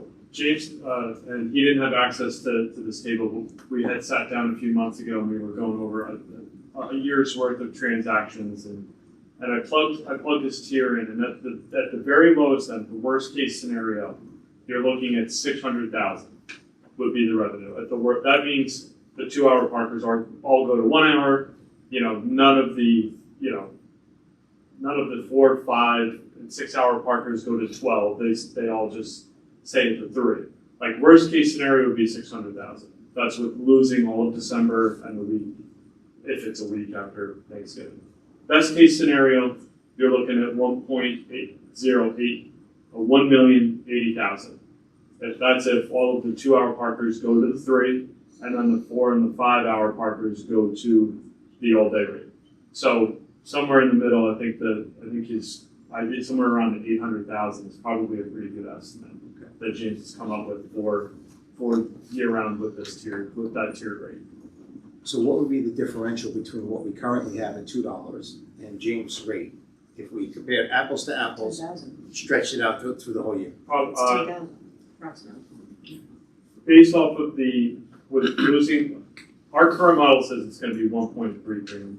No, that's what we're gonna bring in. With the year-round, every single day, the 2 hours. With the tiered, we would have to bring, from that particular projection, another 350,000 down.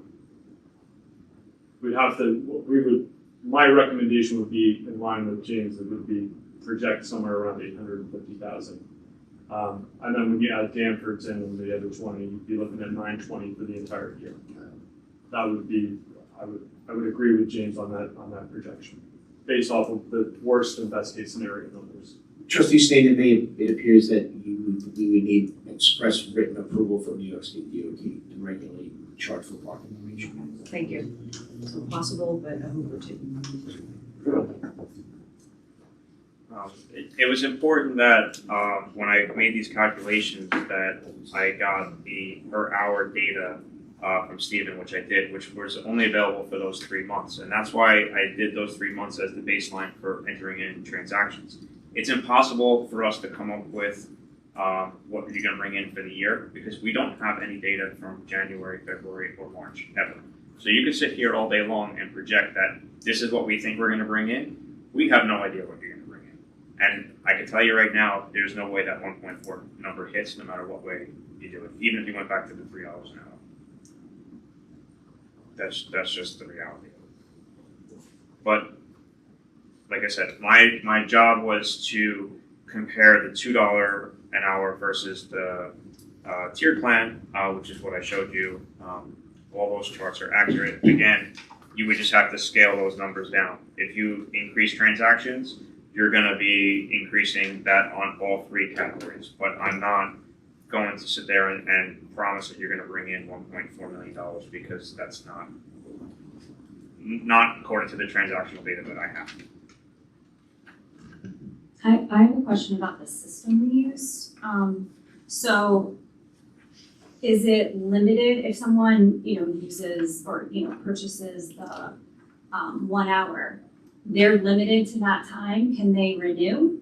Like, so then that kind of gets a little So tricky too. we Because if, let's say you do $5 for 3 hours, instead of going up to the all-day parking for 12, then how does the renewal piece work? If I see my parking's going to expire, So Stephen can get a little bit more information from Honks, but from the research that we've done is the safety net question that Stephen and I had discussed in the past was whether or not someone comes in and buys 1 hour of parking and then just keeps renewing that 1 hour of parking. It's a little tedious. You're going to get people that try and do that. Okay. But Honk does have the capability of programming the system so that once that plate buys 1 hour's worth of parking for the day, that 1 hour parking rate is no longer available to them. I think They would that have would to be buy the next. wildly important. Yes. You know, Agreed. They would Otherwise need it's to $1 an then hour. Yeah. next buy the next tier up. And it would be based on a per plate per day rate. So that if you come every day, you can do that every day. But you can buy 1 hour of parking, but then the next time you want to renew your parking, you have to buy the 5. I think that would be important for the next tier 2, the 3 hours, because you could get, Right. 6 hours for 10 as opposed to paying an all day for 12. I know it's only $2, but still, I think that would be an important thing to investigate for both of those. I had this conversation with Honk when we would need their assistance in designing a system that would make sure that couldn't happen. They can do it, they just need their programmers that would help us. James, have you reviewed this with anyone from the bid, the chamber, other businesses, retailers association, et cetera? I have been in communications with members on the bid as well as members of the existing parking committee as they stand now. We do have strong favorites in this tiered plan. The other thing that I wanted to bring into light here is when you look at the data and you break it down on an hourly basis, when the rate was $1 an hour, people bought more time. Whether they bought more time because they were here or they bought more time because it was convenient, that's something that the behavior matters. We saw a huge drop in the amount of time over the months of June and July. And I think that you would see more people are going to buy that $5 an hour range that would only buy $1 worth of parking just because it's convenient. They know that they spend the $5, it's not a big deal.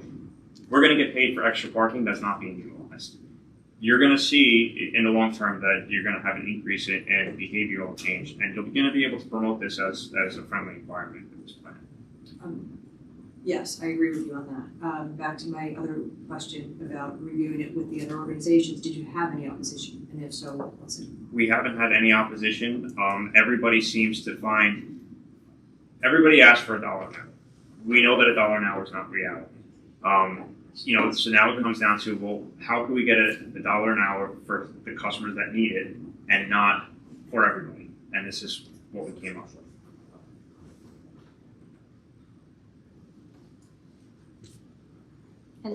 And this would be extended past January also. Right, it would only have a free period only- of Thanksgiving That's to the New only Year's. free period. Let's get the holidays Yeah. covered and then back on track January 1. Is this for fiscal 2028? Not according to the last 2 pages. Yeah, so, do we have any other questions? I think we should start, right away, start gathering the data, to be completely honest. Like I said, I showed you the comparison of the $2 an hour versus the tiered plan, and, you're at a difference of about $10,000, and that's giving away free parking in December. The hardest part about this is communicating it. The plan, I like it. I think we need the full fiscal to figure out how to communicate it. And in my opinion, would it make sense to adopt it immediately? Maybe, but it's such a big change.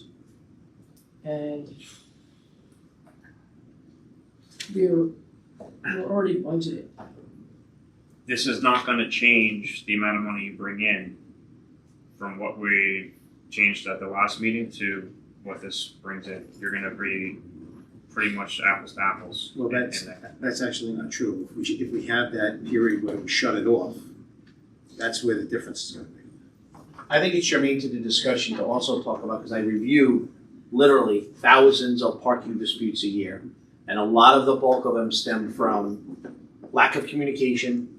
Last year I could park in April, I couldn't this year. Yep. It was I paid $1 because that's what it was the last week when I came, and now it's $3. And there needs to be a consideration of that communication and that effort, because where we would be getting, it might not affect the parking numbers, but it might have a net effect to the enforcement numbers, because as a prosecutor, I'm obligated to review those and be fair. And if there's exculpable, being hyper-technical, if there's things that get people off the hook, I'm also obligated to take that into consideration when I'm making offers. So I just want to make that the communication is key with these things, proper signage is key, and the understanding that I know this conversation is specific to parking numbers, but thousands of fines are getting reduced based on lack of communication with the public, and haphazard, I don't want to say haphazardly, randomly just changing throughout the course of the year the rules that people can't follow. I completely agree with you, and maybe that, if we were to move forward with this tonight, would be a very good task for the parking committee to help us determine the best signage, the best PR push to get this out to the public, whether it's ads in the newspaper, whether it's social media, or all of the above. I agree with you on communication. It's got to be very clear. We've talked, James, in the past about signage at the meters and around, the signage at the front of entrances to the parking lots. All that can be done. We've done it before, and it can be done. I think clear communication and casting a wide net on who our reach is, and that would maybe require some sort of a campaign. I think what that we've done, and to make people clear on what it is that is expected. I don't want to speak for the bid at this moment here, but I do know that while I was the president, we still had $12,000 put aside for parking upgrades, which could be signage or they were originally for the hoods for the meters that we did not move forward with. So there is money set aside for that. That could be an aggressive campaign, and in changing whatever signage needs to be changed and stuff like that. If they wanted to approve that, that money is already set aside for parking upgrades. That's good to know, thank you. I just would be remiss if I didn't say, and I agree with you, Trustee Sneeden, in your first line of questions, that he's here in his individual capacity, and we have a parking committee, and admittedly also, James got the information to create this week. So I think it's only fair to the committees that this board put in place to at least have them review this officially. It's just, I'm all for doing it right away or whatever the board wants to do, but I also want to give due respect to the process. Well, additionally, if we do put it off for a small amount of time, I wouldn't put it off for very long, I would like to hear from the public and from the residents. Does it really, affect them? Quickly, no, but Pull up the most recent Facebook post about parking and see what it's an exercise in futility to communicate about parking on social media.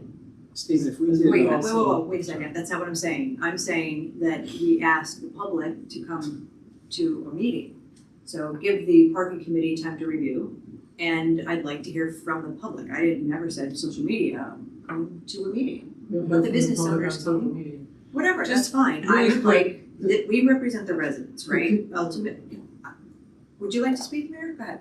Okay, thanks. I wasn't finished, so I need more time when you're done. You're giving me the opportunity to speak? Okay.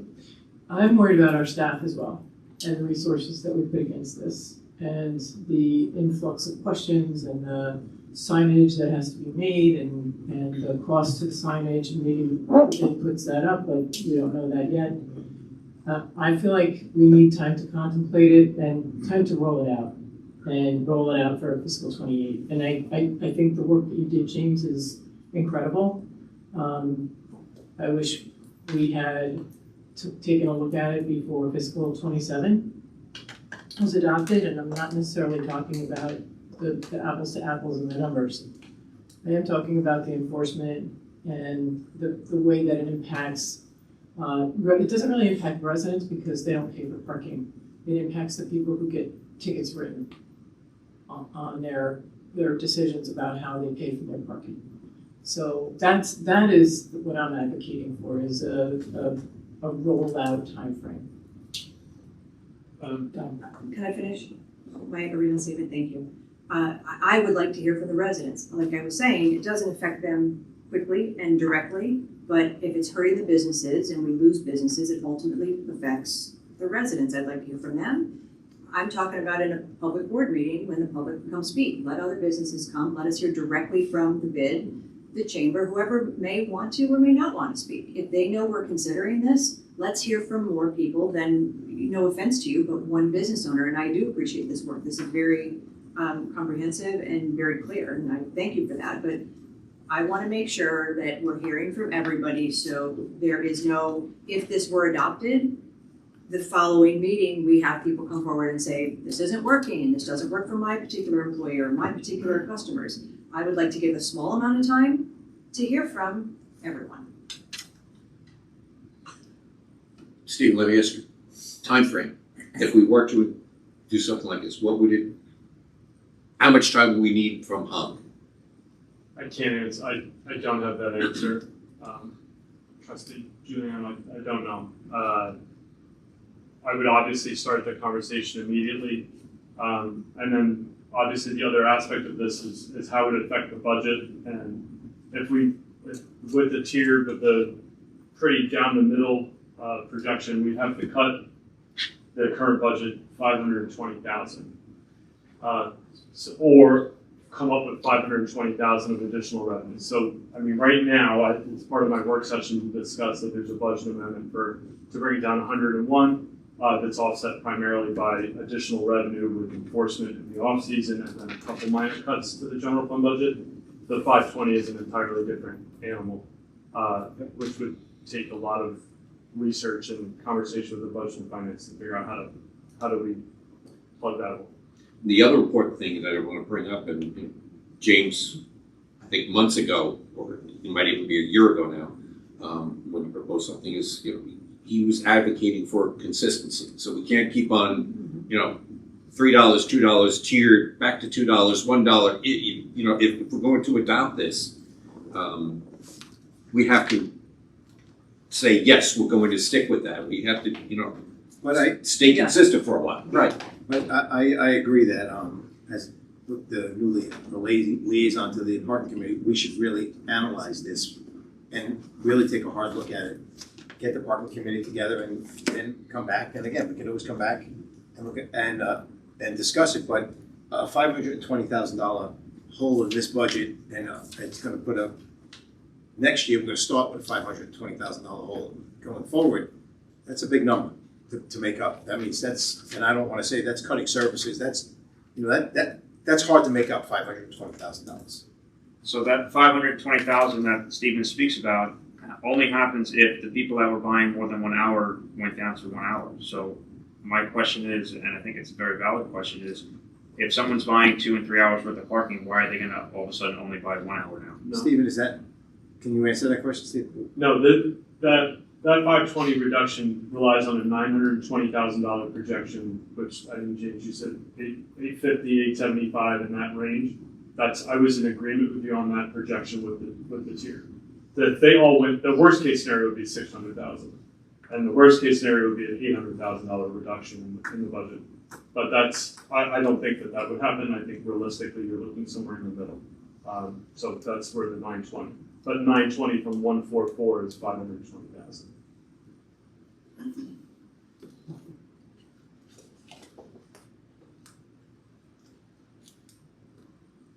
What did the public think about the $2 approach? Did we ask them to opine about that? No, that was just a resolution in a meeting that we just adopted it without even asking the public. Correct.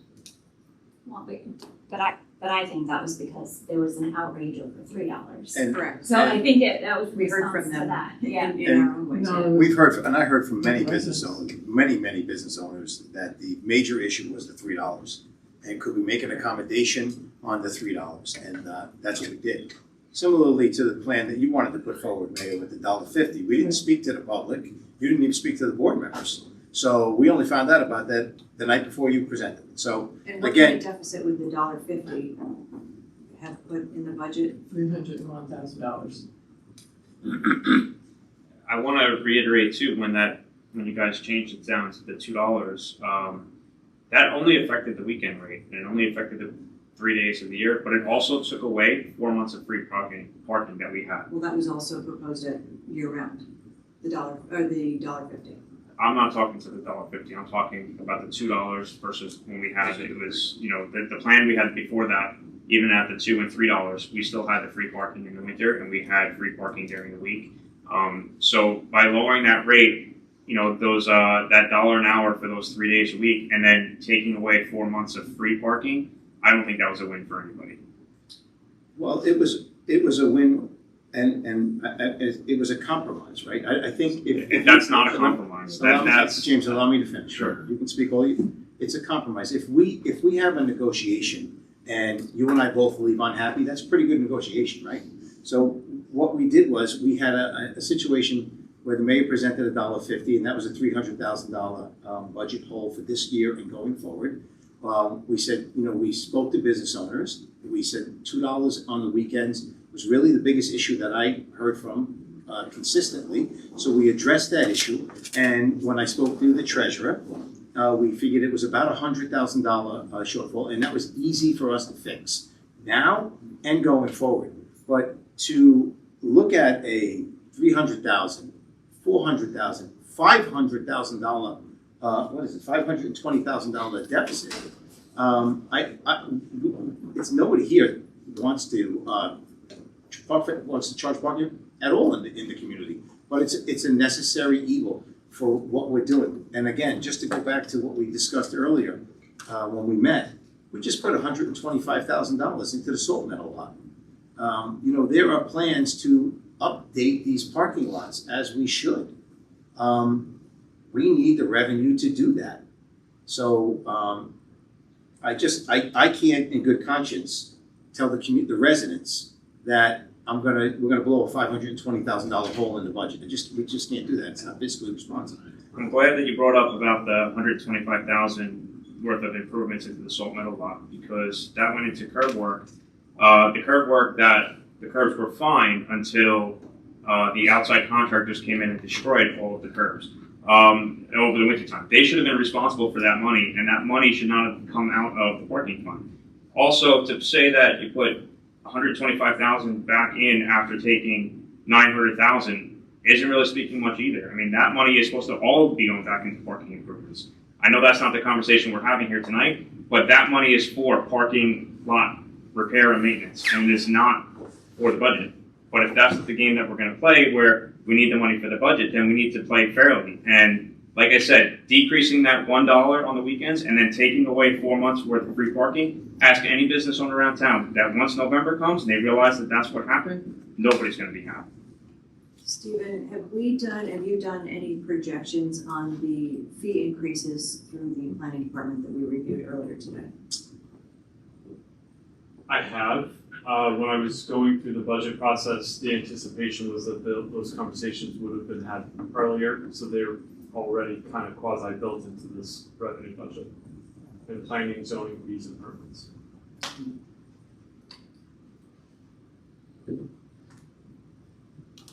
Just want to bring out some numbers on enforcement too, just for the record, because our code enforcement supervisor reported in our department head meeting last week that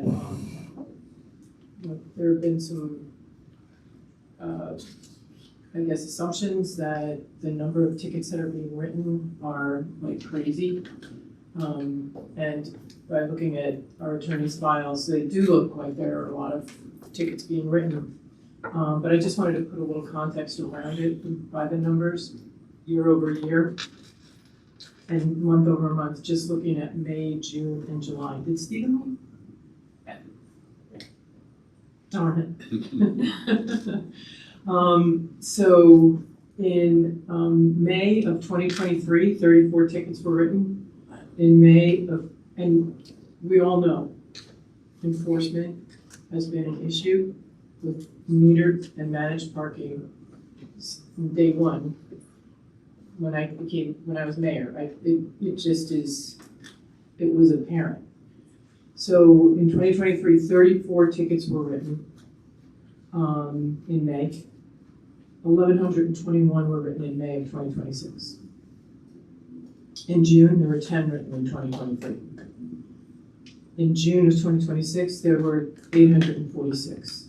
Those numbers went up in 24 and 25 to 219 in May of 2024, 650 in 2025, 327 in 2024, June 2024, 791 in June of 2025.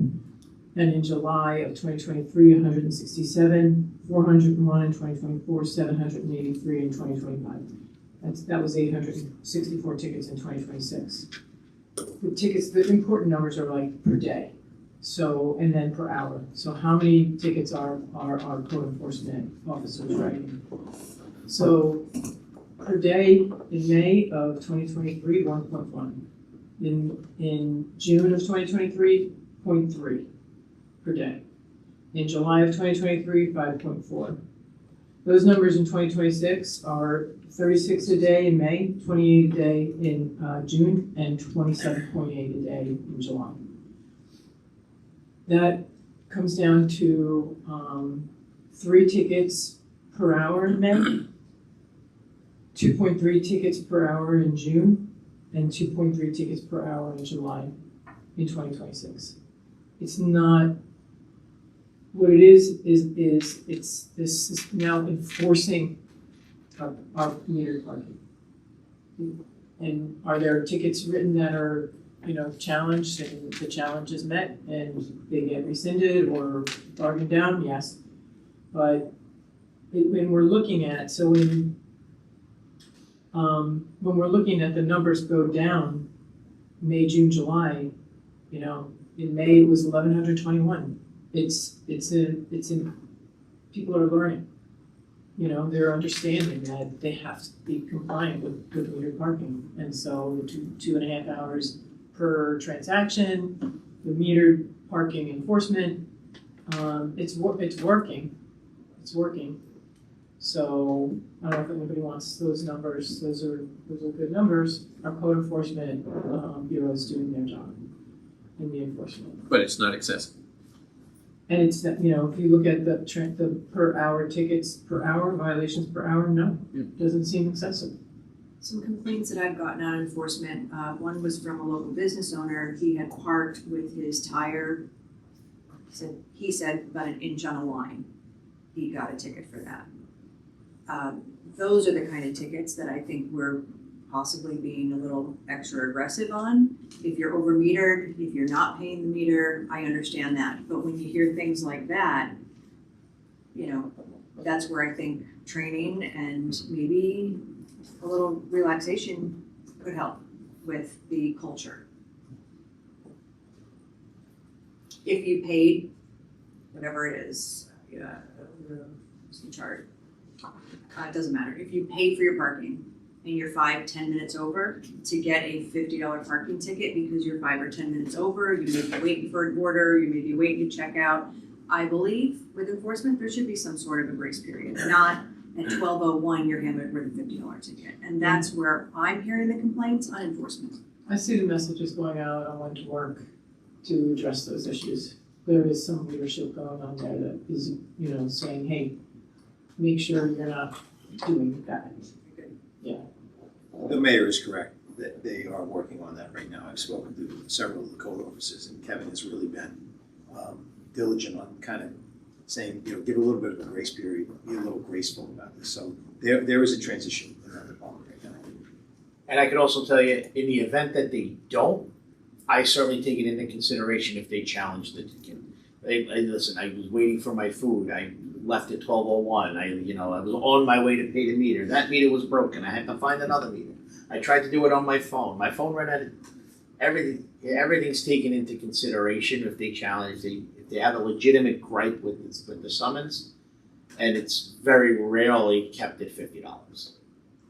But I think it's the inconvenience, the hassle, the shock of coming out after spending $400 on dinner with your friends and seeing a ticket after you paid for your parking. As nice of a guy as you are, Attorney Moran, they don't wanna come see you to argue their case. Well, we made it very convenient that they don't have to. It's an online thing, and it's just wherever you go, and no matter what village you go to that has a downtown and restaurants and everything, you have to expect to pay for parking. Farmingdale, Babylon Village, Patchogue Village, or Jeff Village. It's just part of, everyone now should know that that's just part of it, because it's not, very few villages have free parking in their Main Street area downtown. And all of them create carve-outs for residents. All of them have problems with the employees that work there. It's not novel to Port Jefferson. And for the record, we do have 156 free spaces, and that's not including street parking that is not charged or time. Okay, James, thank you so much. Thanks, James. All the Thank you. work that you did in such a short Have a good period of day. time, it's appreciated. Thank you, James. Next up. Stephen Gafka, esteemed treasurer, has a PowerPoint presentation to share with us tonight. Yeah. You're gonna wanna see this. Stephen, I hope it's good because, we've had 3 very good presentations, so you have a lot to. I'm gonna try. Okay, The bar has been set high. yeah, exactly. Who wants to hear me talk more? Yeah. Always, Stephen. Me? Always.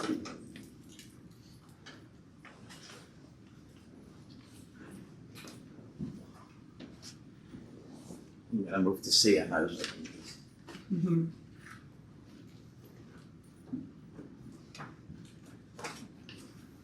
Wow, it's already fancy. Already winning. Whoa, hold on. So it's part of my work session, but tonight I want to talk about how we're going to invest in Port Jefferson infrastructure and not raise the tax levy for fiscal 2028. So this plan is a critical capital maintenance projects and debt plan for fiscal 26-27, so we can get it done this year. So let's talk a little bit about the background. The village has identified a number of high priority and critical maintenance needs that need to be addressed now. They're failing infrastructure, there's been deferred maintenance on a number of these items for a number of years. These projects, they're going to protect these assets and they're going to reduce costs in the future because, as we know, deferred maintenance increases costs down the line. This proposed plan is going to provide $1.6 million in critical capital improvements, and it's going to negate, this plan is structured to negate the impact to the fiscal 2028 tax levy. We're going to be using existing debt service capacity that is created by the payoff of the 2019 serial bond refunding debt that is going to be paid off in October of this year. Basically, we're going to address critical needs now without raising the tax levy next year because of it.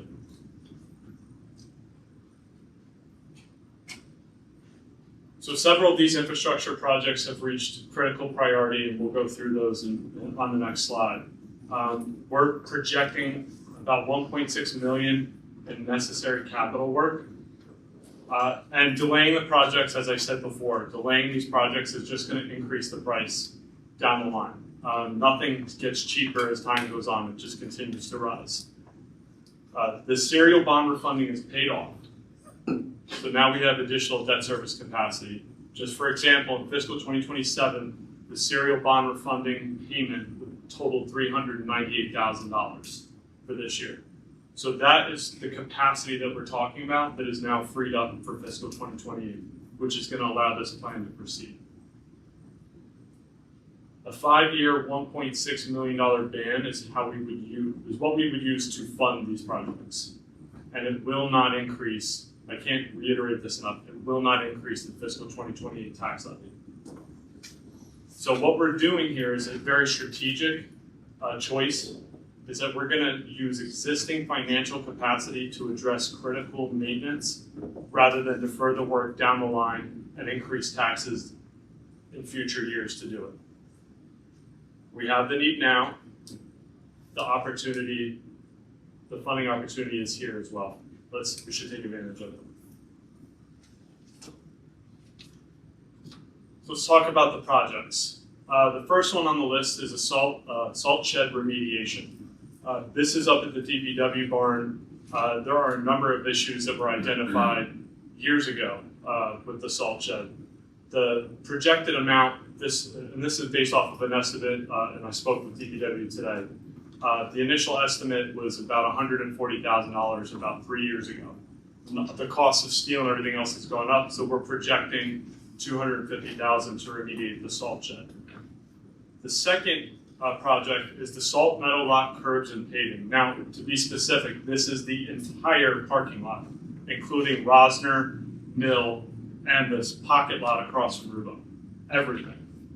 This would be redoing the islands, fixing the brickwork, anything else that needed to be addressed. We had gotten a quote from a company when we were looking at possibly using the capital parking funds that we had.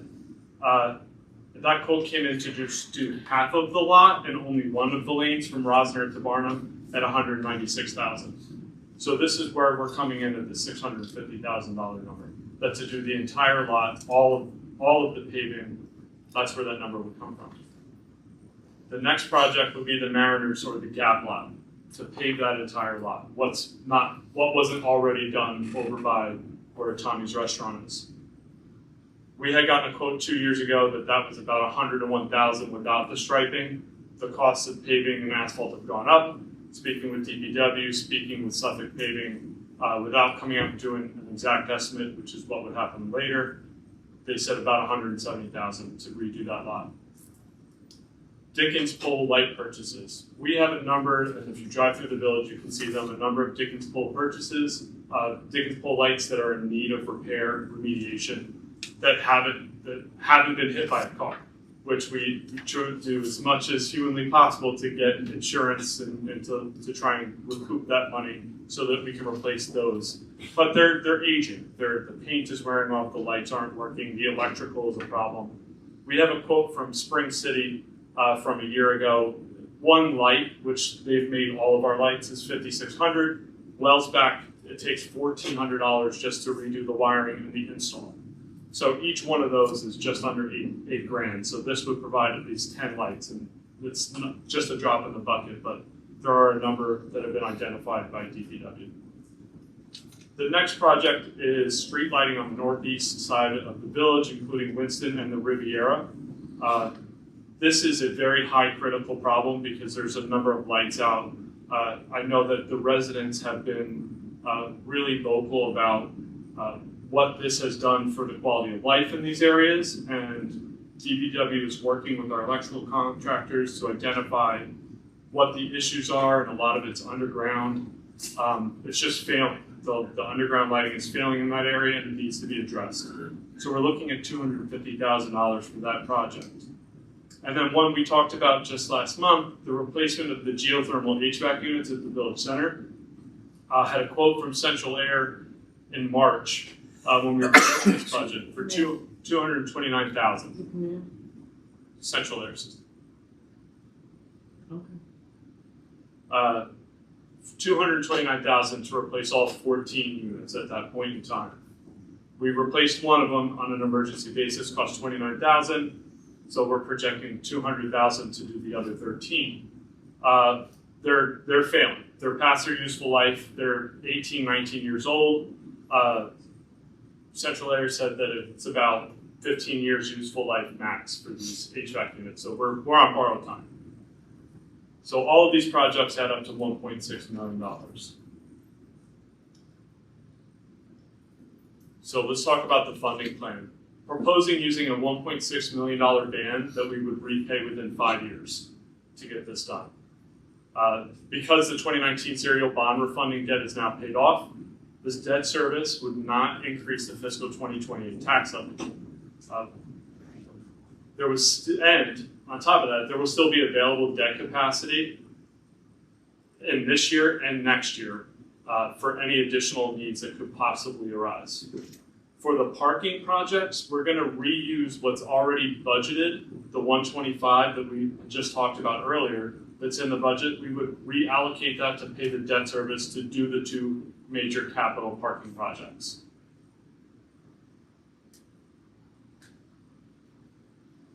So this is the estimated debt and band schedule. So we're looking at even principal payments over 5 years of $320,000, and then the interest comes down every year as we move on. So the total annual payment for next year would be $380,000, and I want to just reiterate that a majority of that, at least half of that, is going to come from parking funds because of the parking projects. So this is going to leave, we're estimating another $200,000 in debt service capacity for this year and next year.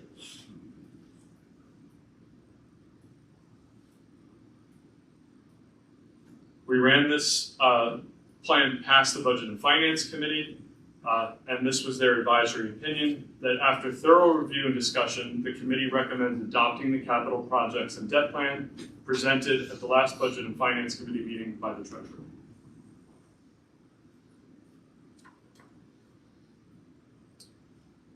So just in conclusion, there's $1.6 million in projects that we need to get done sooner rather than later because they're critical.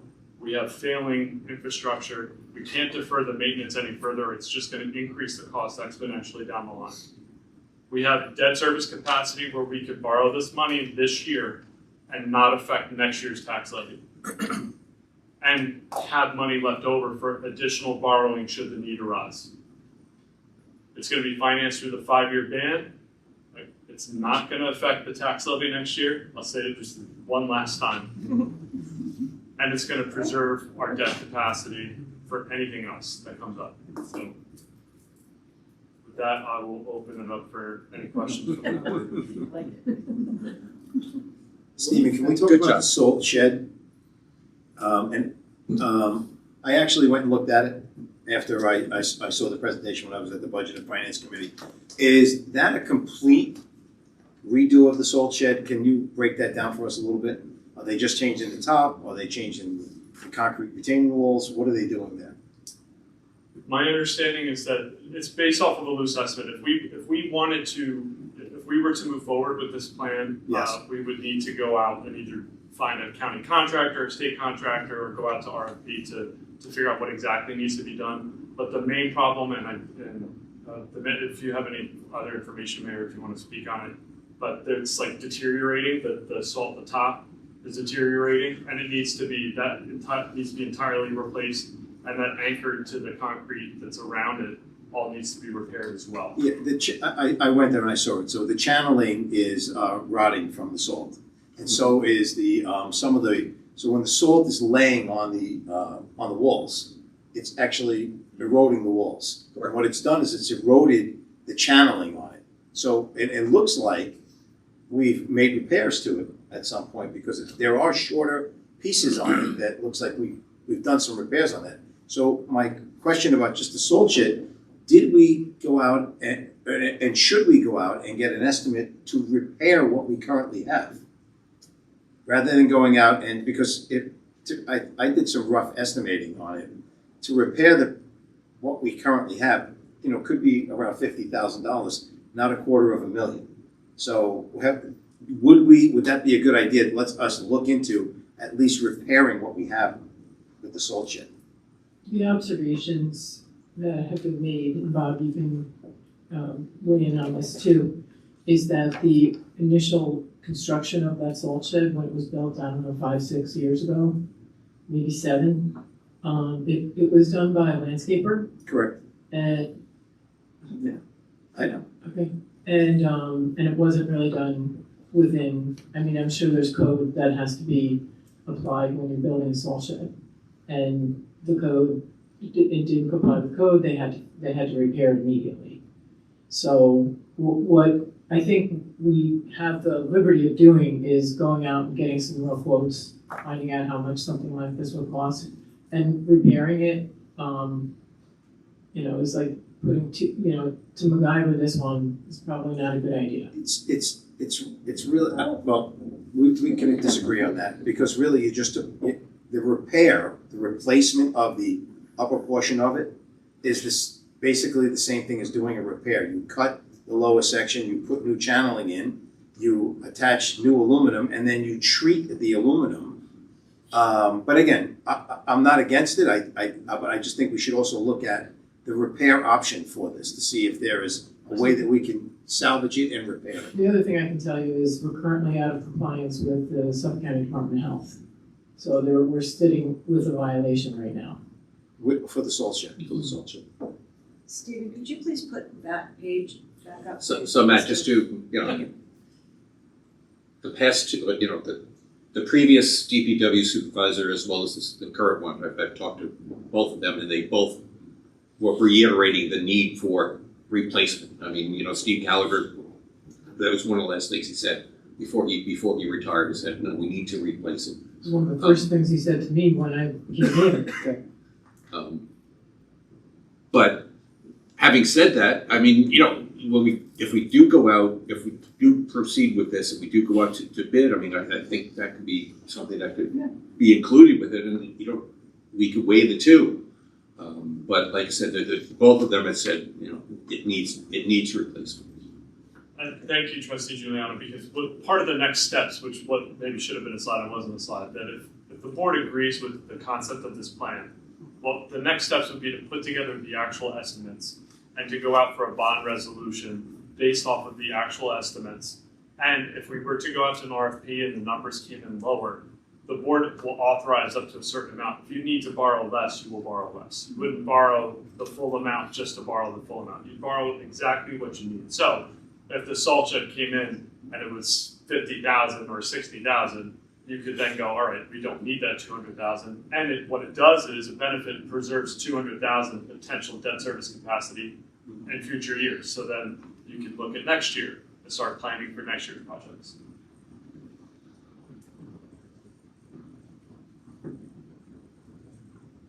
So the ask at this point would be for us to approve the concept, the ban, with all of these capital projects, or could we propose a ban up to a certain amount and then decide which of these projects we wanted to move forward with? I mean, these have been identified as the critical ones, but can we bifurcate this, is what I'm saying?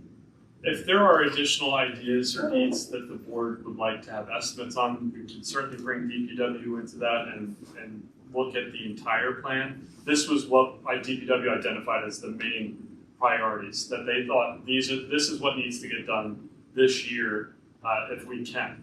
I think that answers your question, but it's like, yes, we can, anything could be looked at and adjusted, but this is what DPW put forward as their main priorities for this year. And the hope is that we can do this year, start building future year capital plans with the existing debt service capacity. As one falls off, we can be able to add another one and have this keep debt service flat, but have every year projects that we identify. Right, and just talking about that plan, Stephen, I mean, I've been involved with 3 different villages, and that's a policy that we did in Lindenhurst, and we also did in Westbury. So this was one that fell off, as we paid off one, we just continue with it and, continue with our capital projects. It's planned into every budget year, and you decide what fits into those goals. Right, and as Stephen said, it doesn't affect the tax amount. The bottom line, So the process would be then to have a public hearing for the borrowing? Do we have to do that? No, there would be a board resolution authorizing to go out and seek the bond resolution for the amount. We get that drawn up. And then once we have the estimates provided to the bond council, we'd want to get the estimates as soon as possible. And then we would vote on a bond resolution. So it's authorizing the borrowing, but it doesn't have to be a specific amount until we know what the estimates actually are. Correct, and we wouldn't, because we're doing a 5-year ban to do this project, to be paid off, we wouldn't need to do a permissive referendum because it would be 5 years and we wouldn't be looking to extend the debt beyond that. Gotcha. So we're just looking at a 3-week notice of estoppel after the approval. So maybe we get this on the August 26th agenda? Sounds Okay. Thank you. Thank you. All right, Steve, very good. Well done, Stephen. You kept up with the rest of them, so. And quick. And quick. It says 18 minutes. Stephen, can I just ask you one more Their question? presentations look like, you know, Yes, Trustee. Does Does this it affect correct the this? tax levy? This does not affect next year's tax levy. Can you Good expand boy, on that Stephen. and explain that a little further? okay. Keeping it light, Stephen. Everybody can come back to the table. The presentation section of the meeting is concluded. And now we will start with Sylvia, village clerk, and her report. Does it sound, I'll print it out and we'll get it to the whole.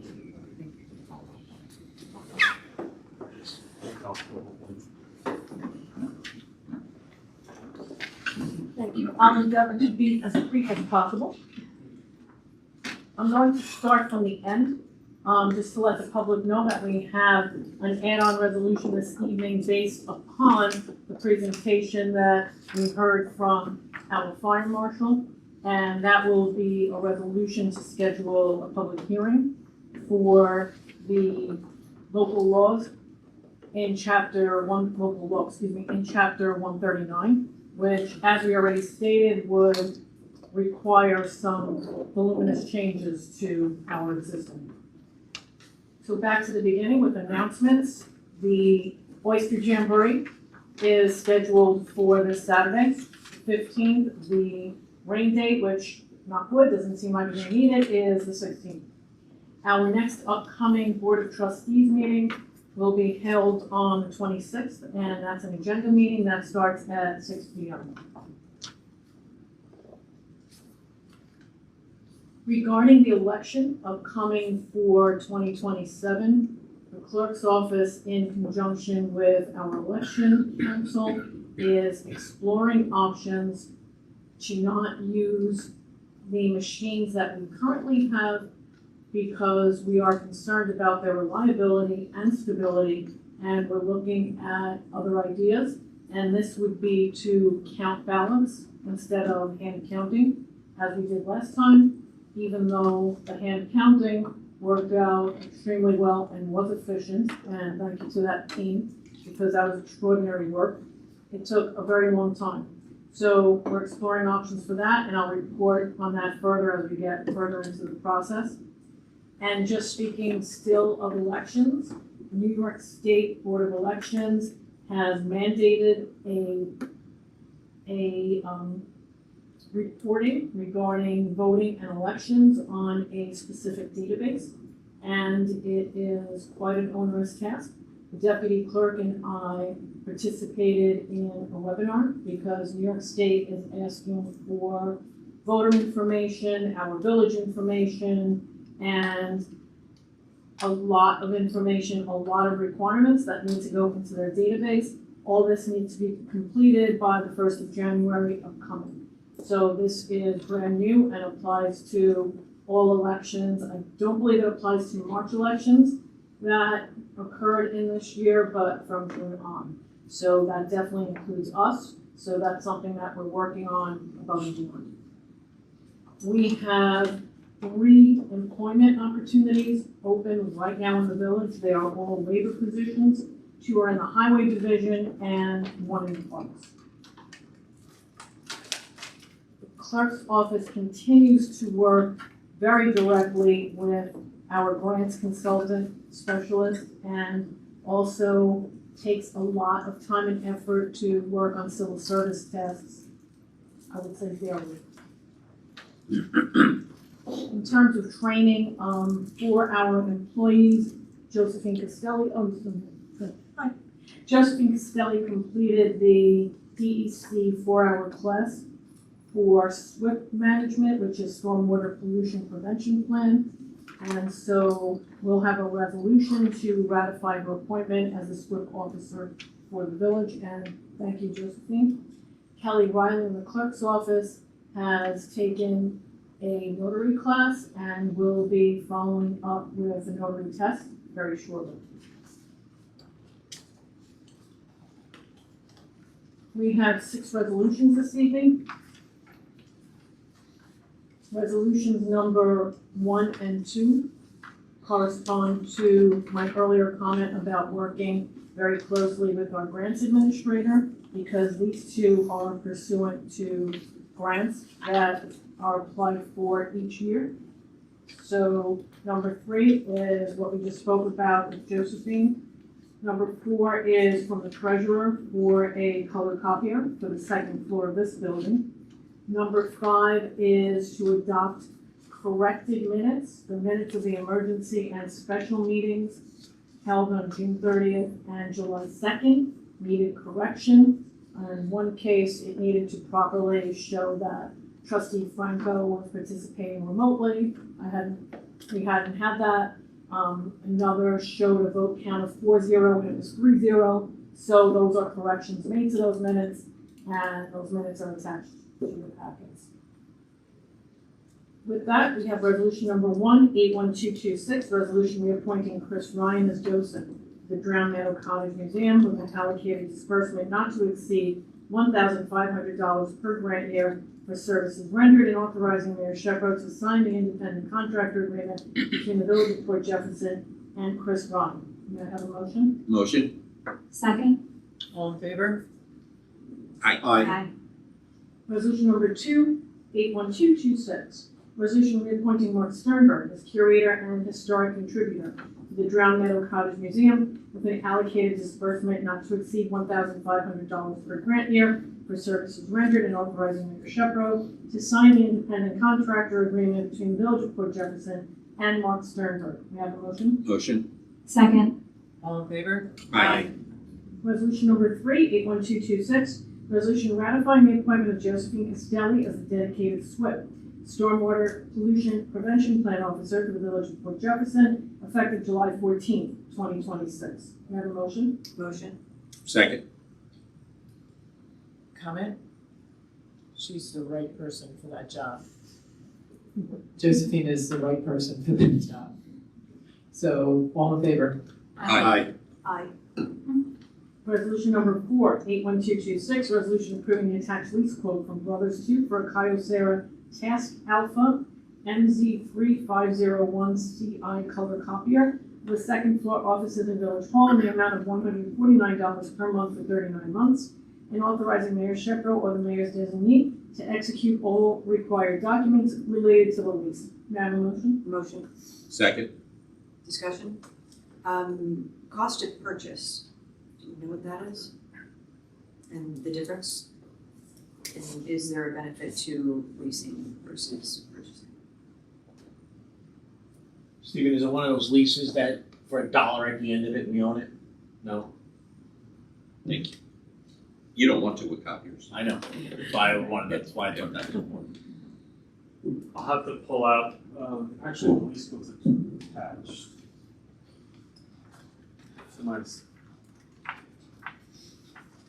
Well, I can tell you what the benefit of leasing versus, it's $149 a month is significantly reduced cost than what we would need to find in this year's budget, which is already kind of tight, especially, we're gonna be splitting it by building planning, and the treasurer's office, so that's the direct answer, it's gonna be less expensive to just lease it on a yearly basis, spread it out. I'm not even entirely certain that we got it by quote, because we were getting this quote off of the Omnia contract, which is it's a municipal cooperative contract similar to Sourcewell. So I think we can only lease it if we go that route. Otherwise, we'd have to get additional quotes. We did get an additional quote, which was going to be for only 36 months. And it was slightly cheaper, but a significantly reduced amount of black and white copies. It was only going to be 1,500 black and white copies, and then you had to pay for every single color copier. So while it was a reduced monthly cost on the lease end, it was probably going to cost us more money between our 2 departments, because we create an awful lot of paper upstairs. It's kind of swallows you whole, as we saw when we had Jen Hildred done. Great, thank you. All in favor? Aye. Resolution number 5, 81226, resolution approving the corrected minutes as attached of the June 30th, 2026 special meeting of the Board of Trustees and the July 2nd, 2026 emergency meeting of the Board of Trustees. May I have a motion? Motion. Second. All in favor? Aye. Aye. Abstain.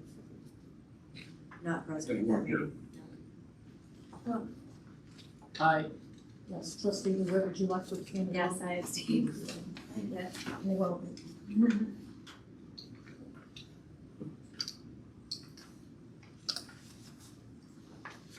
Thank you. Resolution number 681226, resolution scheduling a public hearing for 6:00 PM on August 26, 2026 at Port Jefferson Village Hall, 121 West Broadway, Port Jefferson, New York, 11777, to consider enacting a proposed introductory local law, amending various articles and sections of Chapter 139 Fire Prevention of the Code of the Village of Port Jefferson to conform with New York State Fire Code. May I have a motion? Motion. Second. All in favor? Aye. Aye. Thank you. Lastly, I'd just like to call to your attention the event application submitted by Barbara Ransom, who wanted to ensure that we call to your attention that there are sidewalk sale days throughout the village incorporated into the event, and that's new. So we just wanted to make sure that everyone was aware of that. What parking lot was she requesting to close, or a portion of it to be closed from 1 to 5? Because I didn't see that in her original application. It's not, and at the moment, that's on hold. So thank you for asking. And just, we do provide code. Have we've provided code? Do we absorb the cost of that as far as the village? Or does the chamber pick up the expense on that, Stephen?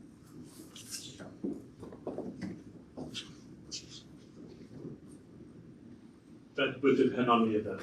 So, Let's use the Harvest Festival. we have, the village has been reimbursed in the past for labor that has been needed or requested outside of the normal scope of operations of the village. Meaning after hours and overtime. You got it. Or have an additional personnel.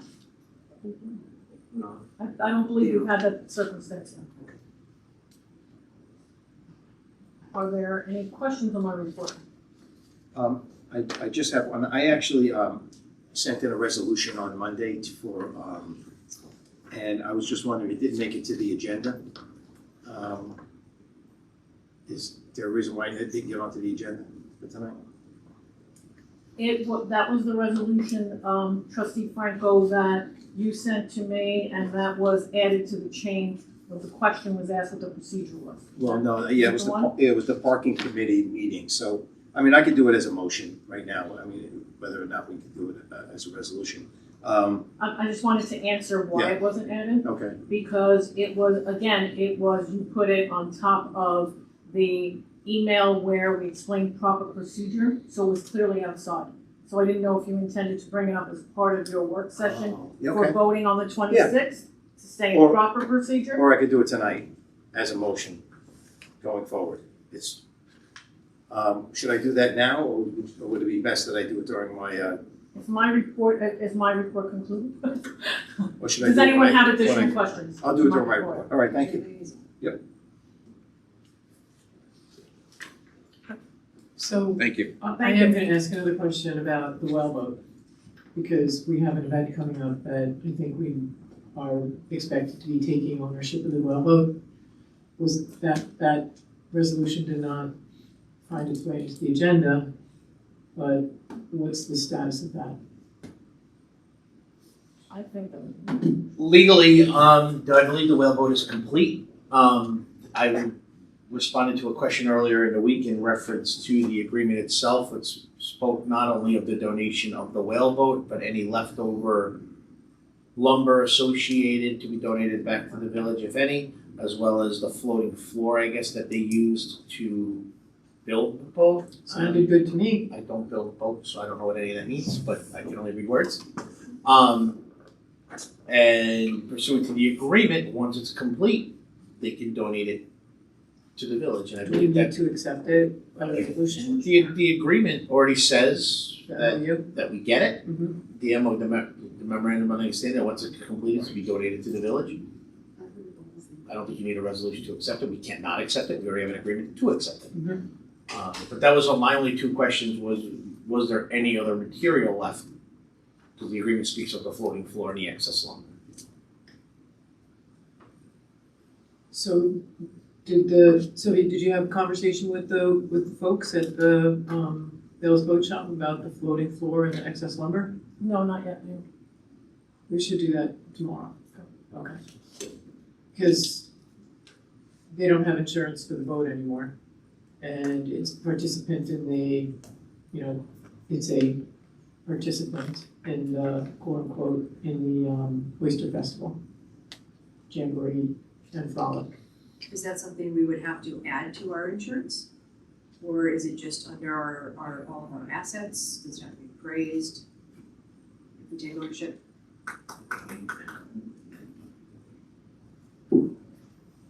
I believe we need to add it on, which would happen relatively quickly and not at a very high cost. Last time I discussed it with the risk manager, but I can advise on all that tomorrow. And then if we own it, how would permission be given to anyone who would want to use it in demonstrations, take it out on the water, have guests be with them? Are we then liable for any, Does that happen? so it's never gonna be used on the water? Only if there's a fee paid. I mean, we went through all of this with the Whaleboat Group, the people who built it, and Mark Sternberg. And we even wrote up a permit application, correct? And it was. Yes. We ate in their effort, and it was at that point, really for the first time that I was made aware that they planned on renting that boat out, and we could see where they quote unquote fire the cannon. And the questions I asked in that was, the original plan was to donate it to a 501c3 to maintain it on village property. We were gonna build a shed for it. A boathouse. A boathouse for it, and they couldn't get past the questions of, well, who's insuring it to go on the water? Who's staffing it? Who's collecting the money?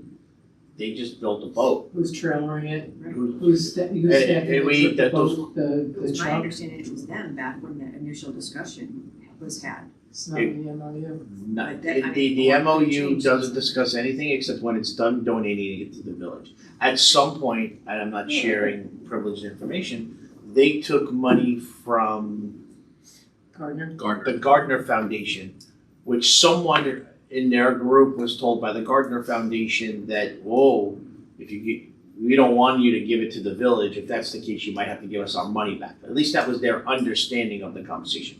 So I had asked at that time at the mayor's request to kind of help facilitate the process, because the boat was complete, to provide me whatever information or who they're speaking to at the Gardner Foundation to see if it was, quote, an actual condition of receiving the money, or just someone who answered the phone at the Gardner Foundation who doesn't want to be involved with the government. I've seen all sides of it.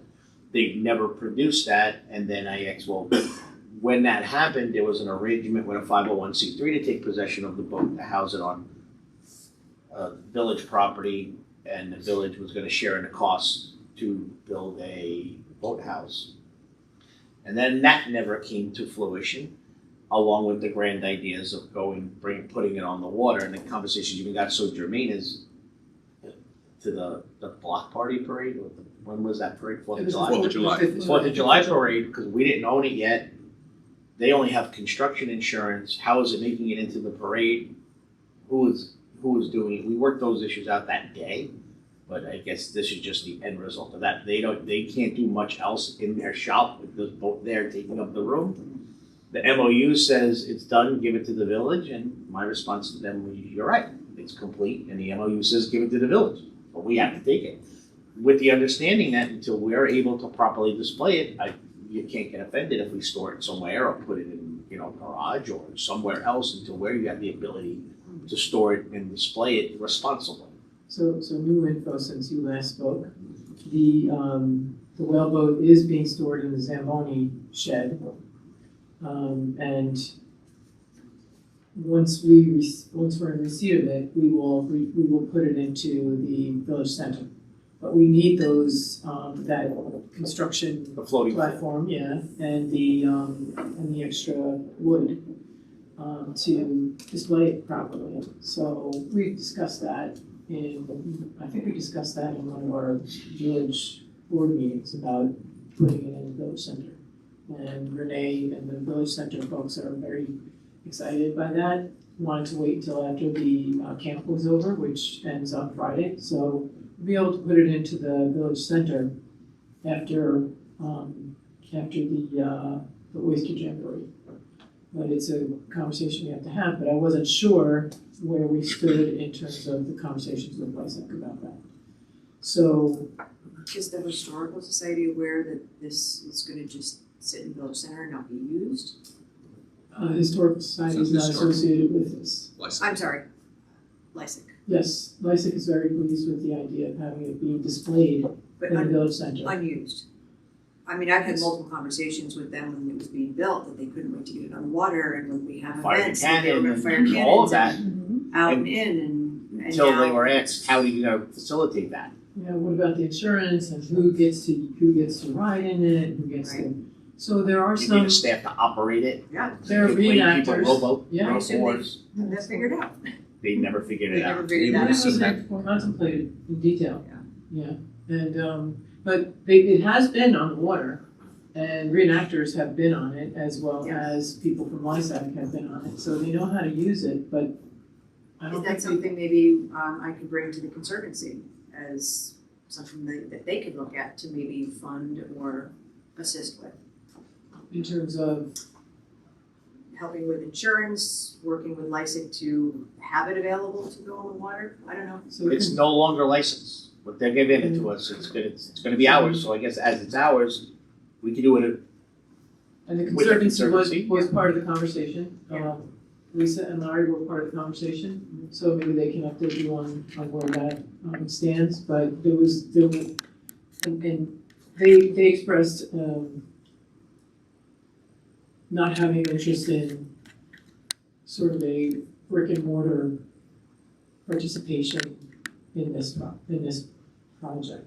Brick and mortar meaning they The- might, The remember in boathouse. the boathouse, they didn't want Yeah. to contribute to the boathouse, so maybe not, but it's worth an ask. But in terms of, how to build out the programming of it, that's where this stands. Well, my understanding was less than programming, it was that during events, or historical events, Fourth of July, whatever it might be, like they did during the boat launch of the boat itself, do things to that extent.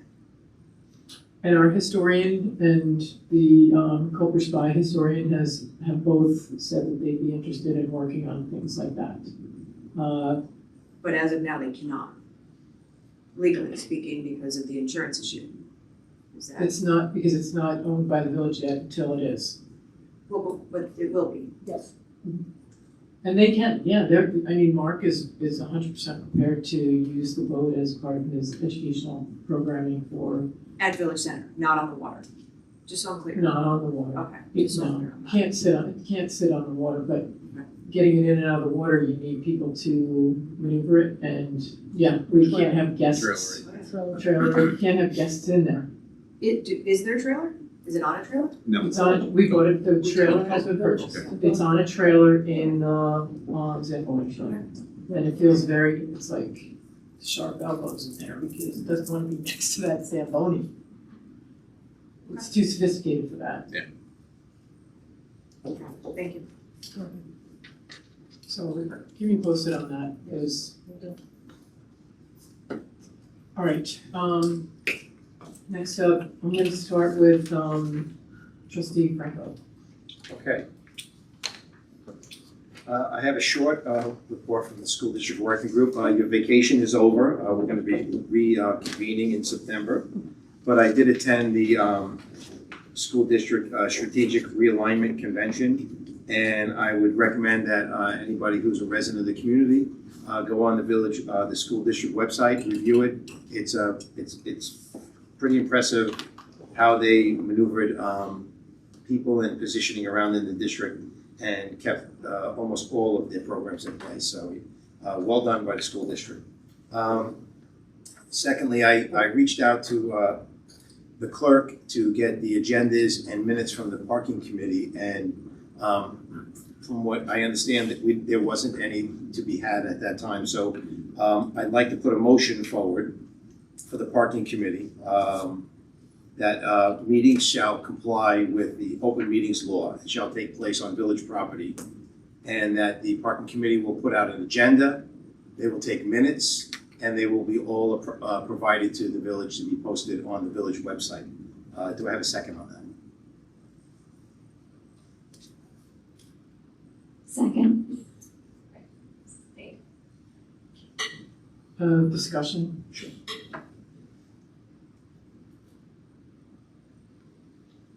So can you repeat that, your motion and like the whole rationale behind it? Yeah, I was gonna say, what exactly is the issue? So what happened was I went to get the agendas and the minutes from the past meeting to bring myself up to speed with, where they were, and there weren't any to be had at that time. So then I reached out to Sylvia was kind enough to give me the parking committee members. I reached out to them and tried to set up a meeting, just an introductory meeting to get started. And they wanted to meet at one of the local bars. The clerk stated to me that typically the treasurer comes to the meetings also. So I said I didn't feel comfortable going to a local bar and having a meeting. I wanted to have them on village property. It turned into a little bit of a kerfuffle. So rather than interacting and going back and forth, I thought the best thing would be to let's get this uniform with like the rest of the committees that we have. So again, so now back to the parking committee is going to. Which committees are you talking about? Uniform committees that Well, are compliant? well, with the school open district. meetings law? Well, I'm going to answer the question. The school district working group. We send in an agenda. We send in minutes when we're done. After we get them, so we comply with the open meetings law. We have it open to the community if people want to come. We post when the meeting's going to be taking place. Do you take a notice? Is that public notice? Do you buy an ad? Do you have? Isn't that like part of the open meetings law? You have to publish an ad in a certain amount of time before. So these committees are not subject to open meeting law. I'm pretty sure that's the case. Well, but again, I don't believe that we have to take an ad out in the paper. What we do is we publish it locally on our website, and we don't even have a site for the parking committee that would even say who the members are, when the dates are meetings. So we take minutes at the school district working group. We put out an agenda before the meeting is going to take place. I want to bring this committee in coordination with that committee. So if it's not the open meeting law, this is what I want to do. I have 3 things that I'd like. Have them, the meeting's going to take place on village property. They're going to have an agenda that they're going to post in advance, and they're going to take minutes of the meeting and then post the minutes after they're approved. Yeah. Is there a problem with that, Mayor? I have questions. Oh, okay. So I do know that the parking committee is advisory, and that the parking committee has. May I apologize? I didn't. They're advisory. May I? Oh no, I was just May I curious. repeat what you say all the time and Sure. let me finish? Please, absolutely. Okay, so parking committee is advisory. They're not statutory or, bound by they don't have voting approval of anything. And they provide advisory comments and recommendations. And there's a long history, a file of all of the recommendations that the parking committee has provided to the board of trustees in the record. It would be attached to agendas, and that is accessible on the website. So if you're looking for what the parking committee, the work that they do, it's found published on the website in meeting attachments, agenda attachments. Thank you, Mayor. So again, I have a motion forward that the parking committee is going to, all their meetings are going to be taking place on village property, that they're going to present an agenda, and they will determine how far in advance the agenda can be given to the clerk to be posted. And they're going to take minutes and provide minutes. So that's my motion. Thank you, Mayor, for that, for your input. Are there any discussions? have more discussion. I'd like to read into the record the response to that, to some of the things that you had said about the parking committee. Please, go And, ahead. in an email, based on an email that you sent to them. So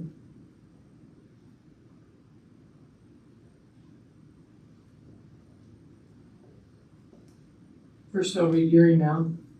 Members of the parking committee, and this is dated August 29th, 2026. Did you say, No. did you say August No. 29th? Yeah. Yeah. And that's on. Yeah. 7/29/26, sorry. Members of the parking committee, I had previously made arrangements for meeting facilities to be available at both Village Hall and the Recreation Center. It's Village Center, but to ensure the committee had access to an appropriate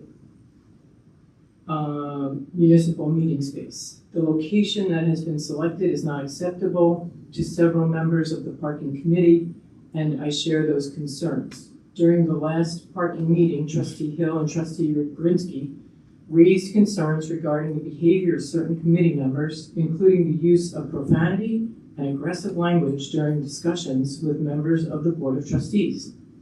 Given those concerns, I believe it is especially important that committee meetings be held in a professional village setting that promotes respectful dialogue and reinforces public confidence in the committee's work. Accordingly, I respectfully request that today's meeting be moved to the Village Hall conference room. If the meeting is not relocated to a village facility, I will respectfully decline to attend. I will instead bring this matter before the Board of Trustees at the next work session so that clear governance standards and appropriate meeting accommodations can be established for all village committees moving forward.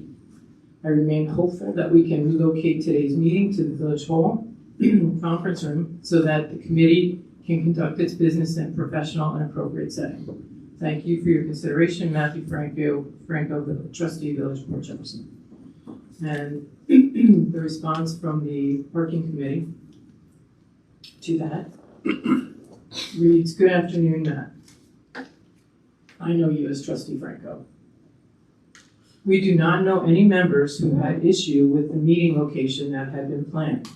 All of our members were in agreement. Additionally, none of the members of this committee have ever been in a meeting with Trustees Hill and or Ugrinsky. Therefore, your accusations for this committee's conduct are unfounded and wholly inaccurate. To state, quote, concerns regarding the behavior of certain committee members, including the use of profanity and aggressive language during discussions with members of the Board of Trustees, unquote, is in itself aggressive and frankly it is slanderous to our esteemed members. Trustees, with the exception of Mr. Giuliano in the distant past and Mayor Shepro, have never bothered to attend a meeting, speak to anyone on this committee, or ask our opinion on what they felt was best for the village residents or the businesses of our community.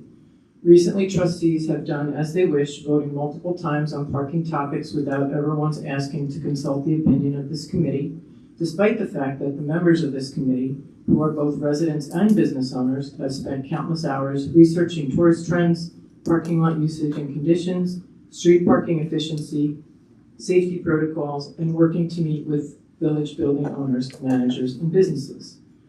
Parking is the third largest grossing revenue for the village. Those funds pay toward parking lot maintenance, downtown street care, and cleaning, code salaries, and vehicle care. Street care and cleaning, code salaries, and vehicle care. The bid group contributes funding for meters, technology, snow removal of parking lots and sidewalks. This committee has worked diligently to make recommendations on all of these topics to work toward the betterment of our village for all businesses, residents, and tourists alike. In recent weeks, it has become quite apparent that the trustees will vote as they wish without any regard for this committee's research and recommendations. To address a question in your previous emails, Mr. James Luciano is the chair of this committee. While he resigned a few weeks back, the members of this committee asked him to reconsider his position and return. He has agreed. You have stated that you are the liaison to this committee. We were under the impression that the role of the liaison was to be filled by the liaison that is for the building department, as was voted when the committee was removed from the oversight of the bid. We will arrange a meeting with either yourself or Mrs. Snaden, as she is the liaison to the building department once this discrepancy is cleared up. In the meanwhile, we look forward to an apology for your defamation of the committee members' character and your false accusation for the conduct of our dedicated and well-respected members in a meeting that never took place with this committee. Respectfully, the members of the Port Jefferson Parking Committee. Who wrote that?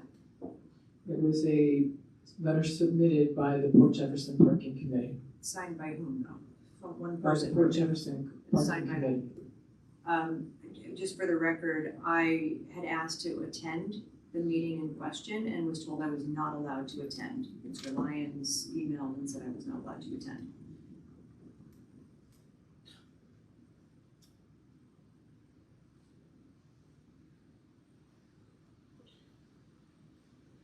From a legal perspective, Mayor, I'm sorry, Yes, go ahead. from a legal perspective, if you're gonna have them subject to the open meetings law and define them as a public body for those purposes, that has other possible legal ramifications that I'm not sure that doing it without notice is the correct way to do it. I take no position on whether it's good or bad, but they're not subject to open meetings law, period. They are not a public body for that purpose. Now, if you want to promulgate policy, I would suggest we sit down and promulgate policy and have it uniform to all non-binding, non-public officer, public body committees and treat them all uniformly. That makes a lot of sense. And you could say things like the meeting should take place on village property unless express approval is given, because I'm sure there's times where different committees, I recall one, it was a waste management situation or something where the trustees or boards were invited to go look at something, whether it's the power plant, maybe you go to the power plant committee or whatever committees you have. Minutes should be taken, but and where I just need to correct you, Trustee Franco, is there is a requirement if you're a public body for the purposes of the open meetings law that you must notice it to a news media and the sanctioned news media associated with the village, which also has a cost. And there is also enforcement associated with non-compliance. And if I was a board member subject to enforcement, I would want counsel there to make sure that I'm following it, which would also lead to possible further expense. I just think that to single out one committee to be subject to the official rules, I say, why don't we take some time and develop as a group, as you guys develop as a group, what standard you would like your non-binding public bodies and commissions to look like. And as I corrected myself when I was going along, I wanted them to comply with the same guidelines that we use in the school district working group, where we have an agenda, we take minutes, we notice when we do put it on the village website. This is the date the meeting's gonna be. And that's I great write for it- the school district committee, but we have like 35 committees. But they all should be. I agree with you. So again, so this could be just a uniform policy right across the board. So I why think, don't you revise your motion? so let's revise the motion, David. But How would you phrase it? to Attorney Moran's point, eliminate reference to the open meetings. Agreed. Yes. Attorney Moran, how would you rephrase this? It's not for me to create Well, a you legal just- binding motion. All right. It just shouldn't be subject to open meetings law. If you guys So- want to have a discussion on what that looks like, that's between you and your Sure. colleagues. It's a standard resolution. So if we But modify, it's also, if we, as I was speaking there, if we Matt, can I modify. just finish like from a legal Go, perspective? brother, bring it. Because I want it to be, I don't want there to be a situation where there's a mass retreat. And some of these board members signed up for a particular purpose, right, to serve on, they volunteered to serve on certain committees, subject to the rules that existed at the time. Do you seek input from those? Well, And so you don't have a mass exodus? Because if you have a mass exodus, that could be also problematic also. The interesting perspective on this is Mr. Luciano responded to me and agreed in an email that these meetings should be taking place at village property. We have the treasurer that's attending, and they're trying to bring him back as the president of it. So the chair, I apologize, the chair of the committee. So yes, listen, we can't have the treasurer go to a local bar in the middle of it. I don't feel comfortable with it myself. So, again, let's modify it to, every committee then. Would you guys be in agreement with that? That they have to have an agenda, minutes, and notice the clerk so that it's on the calendar and people can see it, And meet on village property. and meet on village property, Unless Where otherwise agreed applicable. upon. where applicable. Okay, fair enough. Because also I think, like, I know I had a Zoom for the power plant working group, so obviously that wasn't Sure. on village So you property. go with it, yeah. Another reason why I did not say subject to open meetings law, because Yeah, Dave, we're we've already moved public past it, record. Dave. Okay, So you can include Zoom, or maybe you word it in a way where it's an on-site location relative to the discussion on the agenda. Is there a reason to rush this through without really contemplating it and bringing it to the August 26th meeting? Yeah, I was and gonna like say, actually can we do- draft these policies. Sure. Yeah. And I'd also like to just look at all the committees that we're talking about Yeah. and how it would apply to them. Because we might be overlooking I agree. committees that maybe. That's fine, so we'll bring it back up on the So 26th. put it on, can we put it on that list for the 26th? Where is it? So many papers. Probably also want to do a little homework and There get we go. some reaction from the folks. So a lot of these committees and these advisory councils already do what you're talking about. Great. And parking committee is advisory, and they do have agendas. They do have advisory opinions that they submit as technical, you could call them minutes, but they're advisory opinions, and there's lists of them. There's multiple copies of them from multiple meetings. It all exists. If it didn't exist for this one meeting, anecdotally, the feedback I received was this was a meeting, not an official meeting of the parking committee that they wanted to have, but it became official when you were invited. And Mayor, I also agree, Mayor, I first of also agree with the location issue. I totally agree with that. I think any committee that is meeting on behalf of the village should meet on village property at every opportunity. If it's just, something this else is just comes- cleaning up a technical issue, that's all it is. I'm not gonna get into, I mean, I could read emails that I received, but I'm not going to, I'll move Stephen, past it. were you planning on attending that meeting? I didn't believe I was expressly invited. I was on the CCs, because trustee Franco had added me to a CC, so I wasn't sure I was actually invited, and then by the time the email started going through, it became clear it wasn't happening, so never got that direct answer. Because I don't believe Stephen should go to any unofficial gathering of any group of people. Stephen isn't really directed by anybody except for the mayor. Well, Stephen does typically, and Clerk Burlow, correct me if I'm wrong, he does show up he does attend At the direction of the mayor. at the parking committee meeting, At the so. direction of the mayor. Is it at the direction of the mayor? Every time I went to a parking committee meeting was because the mayor said you did this. Correct. Understood. But I wasn't even aware of the parking committee meeting, actually. So Well, if you. Well, if wait a so- second, I was told that I couldn't go because you were going to be there. and there would be a quorum Yes, that's in writing. from Mr. Lyons. When was that? The day of? Because that's when I found out about it too. And if they wanted me there, I would have attended. Again, let's get organized with Yeah. this. We can take it to the 26th. Yeah. Well, there's, so as a trustee liaison to this group, you can organize it, but it doesn't have to be a resolution to do it. I think the Mayor, committee would be we've already very decided that we're happy gonna come on the to comply. 26th. We're gonna And come up with I'm a not saying don't uniform do it. policy for all of the committees that make sense. This happens to be one that I believe we should do. I'm glad you agree that it should be on village property. I just have one more thing to add from the school district working group. Hold on, you have a I'm sorry, motion. you have a I apologize, We so have I'm gonna a procedure. withdraw the motion. Thank you. Thank you.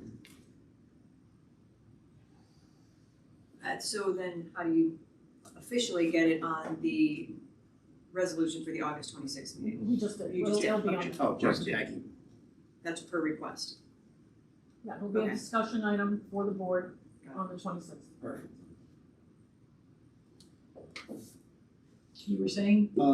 Also, with the school district working group, Superintendent Munson had an idea about having these snowplow blades painted by the school district. I reached out to the superintendent. She wants to wait till September to get started with that. So hopefully sometime in September, we'll have the kids painting all the snowplows. Because you need kids to paint. We need kids to paint the snowplows. Right. And an art teacher. And then our teacher to organize it. So we'll have some fun stuff going on for the kids. Yeah, that sounds like a great program. Greg talked to me about that. Is that he's done it, in Colorado, and it gets the kids involved, and they need the plows. Yeah, they wanted to start now, but this, like the superintendent said, logistically, we had to wait a little bit. Okay, trustee Sneeden? Sure. A lot going on with the Conservancy. We just had the movie that we spoke about in the park. It was Hamilton. It was very well attended. The Conservancy provided popcorn, candy, water. We were walking around with that. We also had a table set up where that's when we had the issue with finding the banner, but that was taken care of when Renee came down and helped us get into that building. The Conservancy is also helping to purchase new furniture for the second floor of the Village Center. That should be coming shortly, in addition to the new carpeting that we were discussing. The next event for the Conservancy is the Hill Climb on September 26th. We saved the date for that. That's where we have a parade of vintage vehicles, make it up the East Broadway Hill. It's a fun event. We also have the gala in November, on November 12th. The save the date either just went out today or will be coming out shortly. It will be held at the Victorian Studio on Main Street where the other galas were held. And this theme of this year's event is Somewhere in Time, 1912. It's called Beyond Fantasy, Beyond Time Itself, and it is a time travel murder mystery. Cool. Pretty cool, right? And there was a request from the Conservancy. They said they have sent multiple requests over the last year for the clean out of the office space in the Chandlery building they were told that they could utilize their need of office space, and there is an office there that's just a lot of items being stored there belonging to different organizations. And if we could somehow get some assistance with having that room cleaned out so they can begin utilizing the And given room a that they key. were promised. And given a key would be wonderful. Do you wanna work with the other, not-for-profits on that? I'm not sure who they are, but yes, I can do that. It's the Arts Council, it is the Exploring. Retry. Council and those. Okay. Got it. Okay. The ARC, Zoning Board of Appeals, and Planning Board are all very busy with all of the development coming for Uptown. The ZBA recently reviewed an application from 116 Oakland Avenue for a new building there.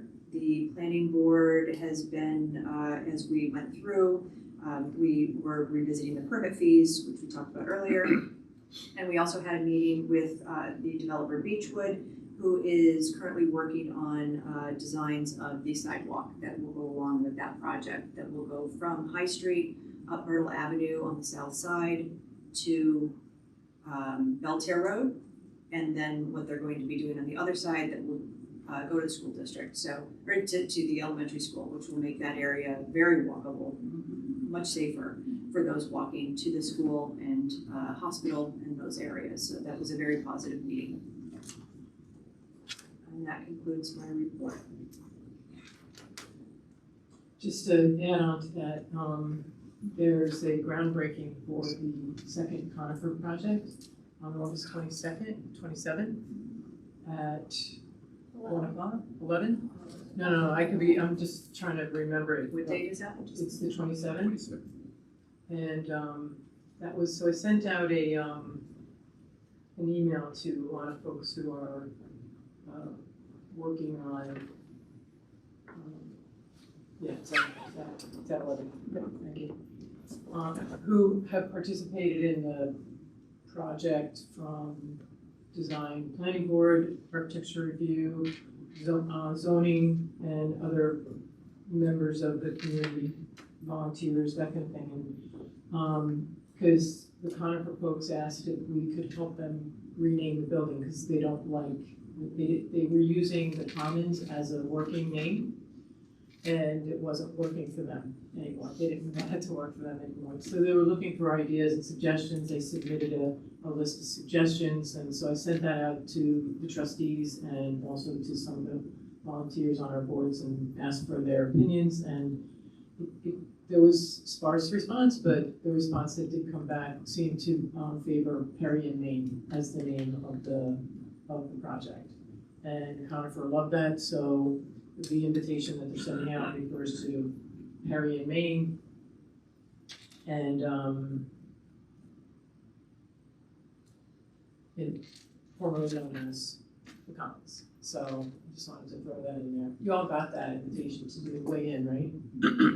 You guys I all think I agree got with it that today. decision? Yeah, I mean, I wrote today that that the selection was sort of overwhelmingly, the light response that we did get was leaned into Perry and Maine, so that's what I provided to Conifer as the name.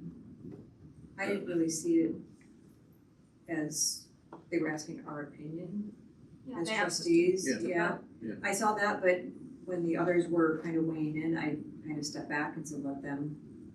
And I didn't have any major objections to any of them, so that's why I didn't respond. Okay. You said it was a light response. One other thing I wanted just to add to my report, I had sent an email, Attorney Moran, I just mentioned it to you at the last meeting when we were walking down to exec. And I think I sent an email asking folks not to respond to all, to not violate the open meetings law, but to ask if we could change the timeline of our meetings for the exec session. I had numerous complaints come to me even before I started that the exec session in the middle of a meeting is just disruptive to the public who spends the time to come here and listen, and sometimes, we've had exec, the first one was almost 3 hours long. Is there any way we could put that exec session at every beginning of every meeting where we can tell the public meetings will always start at approximately this time? We meet the hour and a half, whatever we give ourselves for the exec, or in reverse and do it at the end of the meeting. And, the feedback I got just in informal conversations was everybody seemed in agreement, but I'd like to hear from everybody how they feel about that and how, if that's something that anybody would be open to doing. I would agree with that because I've heard the same complaints. And I think in a situation where our last exec was quite long, just to make people wait for that long of a period of time just doesn't seem very nice. But I've also been involved with meetings where sometimes our exec does run late, but we know that we want to be out there for the public at, let's say, if we started at 5, we know we have to be out there at 6, but maybe we're not done with our exec. We would go back into public session, so we're not making people wait a long time, and then if needed, we would go back into exec after. So we kind of have that leeway, which, obviously, it's going to be the same amount of time regardless, but you're just, giving the public the courtesy of not sitting and waiting for you. So I would agree to that. Is I this agree. primarily for the second meeting of the month? No. Because our meetings start at 5 on the work session. Is everybody available? It would be the question, if everybody's available for a 3:30 or 4 o'clock start time for Well, no, I exec. would say exec is always at from 5 to 6. Yeah, and we can move And the public to 6. Move the start of the public Because we to 6. even tonight, we were here briefly, right? And we To just- open the meeting Right. and to to go open into meeting, we exec. weren't here very long and then went into exec, so I feel like if we started in We can- exec. Well, we'd still have to do that, you realize, we'd still have to come and open, But we could even do The that in the meeting. conference No, room I as think long you as You the can doors always are open. go into exec at 5 o'clock. Yeah, but you can do that in the conference room. Right. You don't need to do It's that. just a matter of us walking up or downstairs, so it doesn't. I'm saying we could start downstairs and just leave the doors open and that's public, and if somebody wants to walk in and sit down and get up and go out, they can, to hear us Correct. say we're going into exec, And then right? you Is would that just what shut you do the, at the school? yeah, and then you would just shut the And door. then shut the doors. But then Once the we public- agree to go into exec.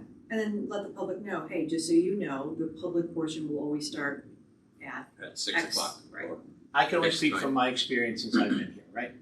And generally, and certainly Matt, Trustee Giuliano, and the Mayor, correct me if I'm wrong, we only go into executive session before a meeting if we anticipate conducting business at that point. So, listen, I don't care. Because if you guys are gonna call executive session at 5 o'clock, I have to be here regardless. But I just want you to be advised, we've already advertised our meetings for the year, so we have to go back, and that's gonna be a cost. Me being here at 5 o'clock for executive session, which I certainly could be, it's not that I can't make it, if there's no topics to discuss, I need to be here. Right.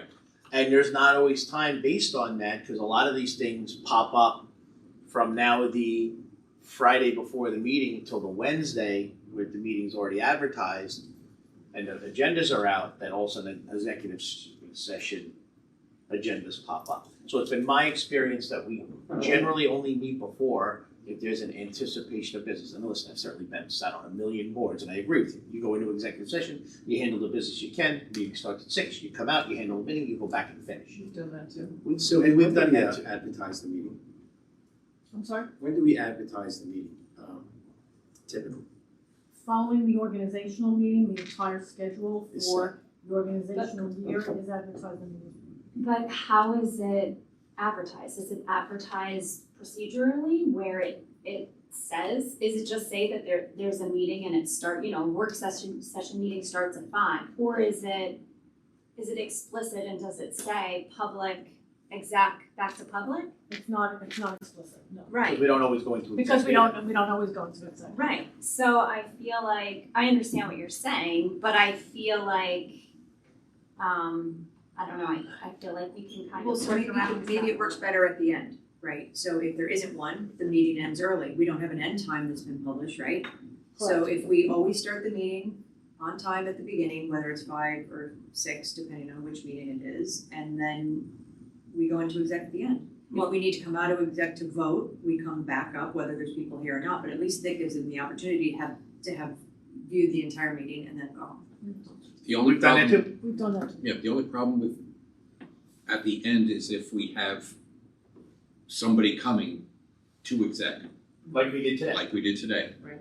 So now that person already, no, don't come at 5, come at 9 o'clock. 7, 9, 7:30, 10. And if you're speaking of, like, for instance, Labor Council, they're getting paid from the They time get they paid. start sitting. Right. So we try to get them in and out. And we don't always know when that's gonna happen. I mean, I see the point, and yeah, I'm trying to And they get work it paid. out, trying to figure out a way to do it. And Just from attending the meetings though, I think we frequently start off our meetings and people are already here, right? So it doesn't really change, I mean, you were all here at the start of the meeting, we went into exec and then you stayed and we came back. So I don't know if it would really change, that It would much. be- Like, I'm saying when people show up, I don't know if that piece would matter. I know you're talking about the advertising piece, but I'm talking purely financial. Right. That's all I'm talking about. But we're not we're not talking about changing the times. We would still start Do all at the the things. same time. We're just changing So the your order. 6 o'clock agenda meeting would start at 6, and your business meeting wouldn't start till 7? Well, that's why I'm asking how it's advertised. Yeah. 6, the public meeting. Public meetings. And if we need to go in exec before, and we know it, we advertise it. Because We would just have to change we that. update the advertisement. Wait, say that again? Let's say we scheduled a public meeting for 6, right? And Right, yeah. the August, whatever meeting is at 6. If we know, like tomorrow, we need to go into executive session, we also publish that when the meeting's gonna start at 5 for the purposes of going into executive session. We've done that. Everything you want done, I believe, is already there. It's just, We try to be. and I'll also tell you this, I've been in plenty of meetings with this board, no one present, but come 9:30 when executive sessions, litigation, and real decisions gotta get made, Oh, yeah. people are staring at the door. Mhm. Can we just stop this discussion because I wanna go home? I've heard all these things. So, Well, that's why. that's why I'm saying I don't disagree, but like starting a meeting at, I'm hearing now for the first time the actual plan, which is not to start the 5 o'clock meeting at 3. So We actually did that prior. I don't know if Regular I, Sessions were at 3:30. Yeah, 3:30, and then we came upstairs at 5, I believe. I don't know.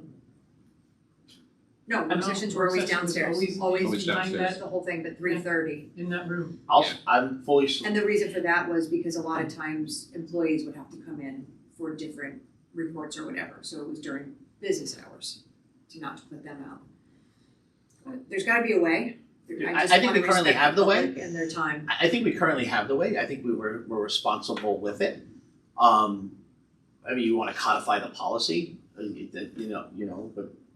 don't think we It need, doesn't give you much leeway if you. I don't think we need to codify it, I'm just asking for a little adjustment in how we do it, just a way to respect these guys. I don't every disagree, time. because, listen, at the end of the day, I've been here, right? So we leave 50 people in the audience for an hour and a half, it's not right. If we're Or not 3 voting hours on like we did the other, something, But Jefferson. today's a perfect example. We We're knew not that we were voting gonna on go into something, executive we session. say We knew that we we're were not gonna go into voting on executive something. session early. Okay, So if we knew all of those we can factors, dismiss Chris, then we can then- dismiss the public because we Right, know we're not right, voting on right, something. right. And when we go into exec, Right. so we try to go into exec early on if we know we're gonna be voting on something. So we thought we might be voting on something tonight, but it didn't turn out that way, so we went into executive session early. It's okay, brother, no worries. No, like I said, tonight, we knew that we were going into executive session early. So tonight would have been an opportune time to say, hey, our regular meeting we're gonna resume at this time. So we could at least let the community know that. Again, you wanna be consistent with the community, right? Right. We can't say maybe, and then they come here at 5:30 and we're already back from executive Understood. session. I think, I would hope that when we know these issues are in advance, we handle it responsibly. I believe we have, and sometimes, like today's a perfect example is today. The idea was that we were going to possibly vote on something coming out of that exec, otherwise it would have And been we had Labor discussed. Council coming in. And we had Labor Council coming in, so, and otherwise, we'd be going to executive session in a half hour or so, which I don't like either as your counsel, because I've left the table with many discussions up in the air because it's 10 o'clock at night, haven't eaten since, been there for 6 hours, and I leave with zero direction sometimes. So So why don't, I think there needs to be a happy medium. if there is an exec, which we know when the agenda is fully formed, which could be 24 hours before, right, the latest, maybe social media can at least post and say, there is an exec, please be aware, or please be advised, there's an executive session that will take place at the beginning of the meeting. So that way people don't come at the Pledge of Allegiance, they wait an hour. At least that might help, and see how it goes. Communication is I think always that's a key. quick social media post. And we can start there at least and see how that goes, and if, right? Could we, Sounds good. there's like a few people in the audience, can we ask them if they have any ideas? I don't think, No, I don't think you let the audience determine your We've been here schedule. for 4 hours, so. Not determine the schedule, I was just, these are the diehards that we make wait. You can ask them after the They meeting, can will. just raise their hand if they agree. Do you agree? or talk about it later. I think we all agree. Yeah. I don't think there's Yeah. any disagreement. I think we all I'm- agree. coming I'm- back to the happy Maybe we're medium missing there. something I'll talk to more people, I just want to make it, I like when people attend, I think they should and have that opportunity, but I just hate making people wait. And I can tell you from council, I hate being in executive session at 10 o'clock. Agreed. I agree to that. Five- too. 4 Real hours. decisions. Anywhere at Right. 10 o'clock, Yeah. other than in my Whether or not we PJs on plant my the couch. flower is not half as important of a $2 million lawsuit that we may need to settle. Agreed, Agree. Right. agreed. All right, can we move to the next report? Ready? Agree. We'll figure it out. Trustee Giuliano. All right. It's going to be real quick. Start with DPW. Just want to say thank you. I talked about it at the last meeting, but thanks again for the 4th of July, the fireworks, the parade, the block party, the heat that we had, on all those days. And then on top of all that, we had a storm on July 4th that they had to come in and clean up. So, kudos to DPW and Parks for all the work they did in July. They installed speed tables at 6 different locations. I saw 2 of them actually at the country club today. They look good. They're well marked, so people will know, and they're smooth. It's not, you're not going up a mountain. So they did a good job with the speed tables. They put them in at the country club and over on Scraggy in for the beginning of school, so hopefully that will work to eliminate speeding. They just, continue with their daily operations. In the Parks Department, they did some irrigation repairs, replaced beach ropes, and then they also, on top of their normal, summertime operations that they do. Tree Committee, excuse Bob, me. before you leave our DPW, Yeah. I took a walk on the beach with Al Casari, and we have a core log that must have been moved from a storm. And I would say by the end of the meadow, it's about 75 yards past it, west of it, sitting there. There are like 4 or 5 temporary fencing poles that you hang the mesh fence on. Yeah. Temporary, they're rusted, they're just sitting there. I actually brought in one of the posts that hold on the core logs. And just as an example, because I spoke to Stephen Haydock Monday, and Like a weapon. a problem that we have, you'll notice here, and Stephen said this was GEI's design. They only buried the core log post this deep. Yep. So they're just laying down. We have a bunch of core logs that are like dislodged. And Stephen and I had a discussion about it, about whether it makes sense to put it back, right, or put them back. But we don't want to disturb anything. What we want to do is just kind of get them back and re-secure them in place. Not anything that's not moved. But the one that's 75 yards down the beach, we should definitely get. We should clean up all of the rusted pipes and fencing that's there. Yeah, I'll talk to DPW about that, because I think that those pipes, might have been put in for the fireworks. They've been there for a long time, Bob. Maybe they're completely rusted. You know when you're doing work and you want to fence off It's a something. snow Yeah. fence. It's Yeah, called a snow fence, yeah. Piping, even if they were put in for the fireworks, they're a hazard. Yeah, they should be They are a removed. safety hazard. Yeah, And- yeah. They should be removed. Yeah, and and we should really maybe secure these a little bit better than 10 inches into the ground. Stephen and I had a debate about it, but You don't want to debate the engineer. no, we agree. The- It's like you and I, we agree sometimes. The problem- And I agree. The problem, you don't want to disturb I don't want them to going on the bluff and disturbing, It's not- If you disturbing look that. at the lower, so let's say this is a core log right here. Mm-hmm. Right, here's Let's agree you didn't climb the bluff. I did not climb the bluff, yes, sir. Thank you. So if this is a core log, below it, there's like washout that we could just slide the core log back into place and secure it, not disrupting anything above it. And it'll give because it's all just gonna continue to wash out underneath. That's why if we could just re-secure the core logs, it would be effective, as long as we can make it last. Okay, But we because- shouldn't have them 75 yards down the beach. Is our department Thanks, Bob. capable, I'm sure they're capable, what's the word I'm looking for? Are they able to do work on the bluff? Was the DEC could get involved? I wouldn't let DPW do work on the bluff because they didn't do the bluff. Right. So from a liability standpoint, if God forbid anything had further happened with that bluff or further deteriorated Right. to the point where we lose the ability to go to the contractor because we touched their work, I would advise against that, even if they were more than capable Right. to do it. And additionally, I believe the DEC permit required regular maintenance on the bluff, and I don't remember who that was by. The permit didn't require regular maintenance from the DEC. It required annual, and it was the Department of State that required annual maintenance reports, which we've been doing. What maintenance is in the report? What maintenance has been done, or are we doing? Well, you watch the meetings, right?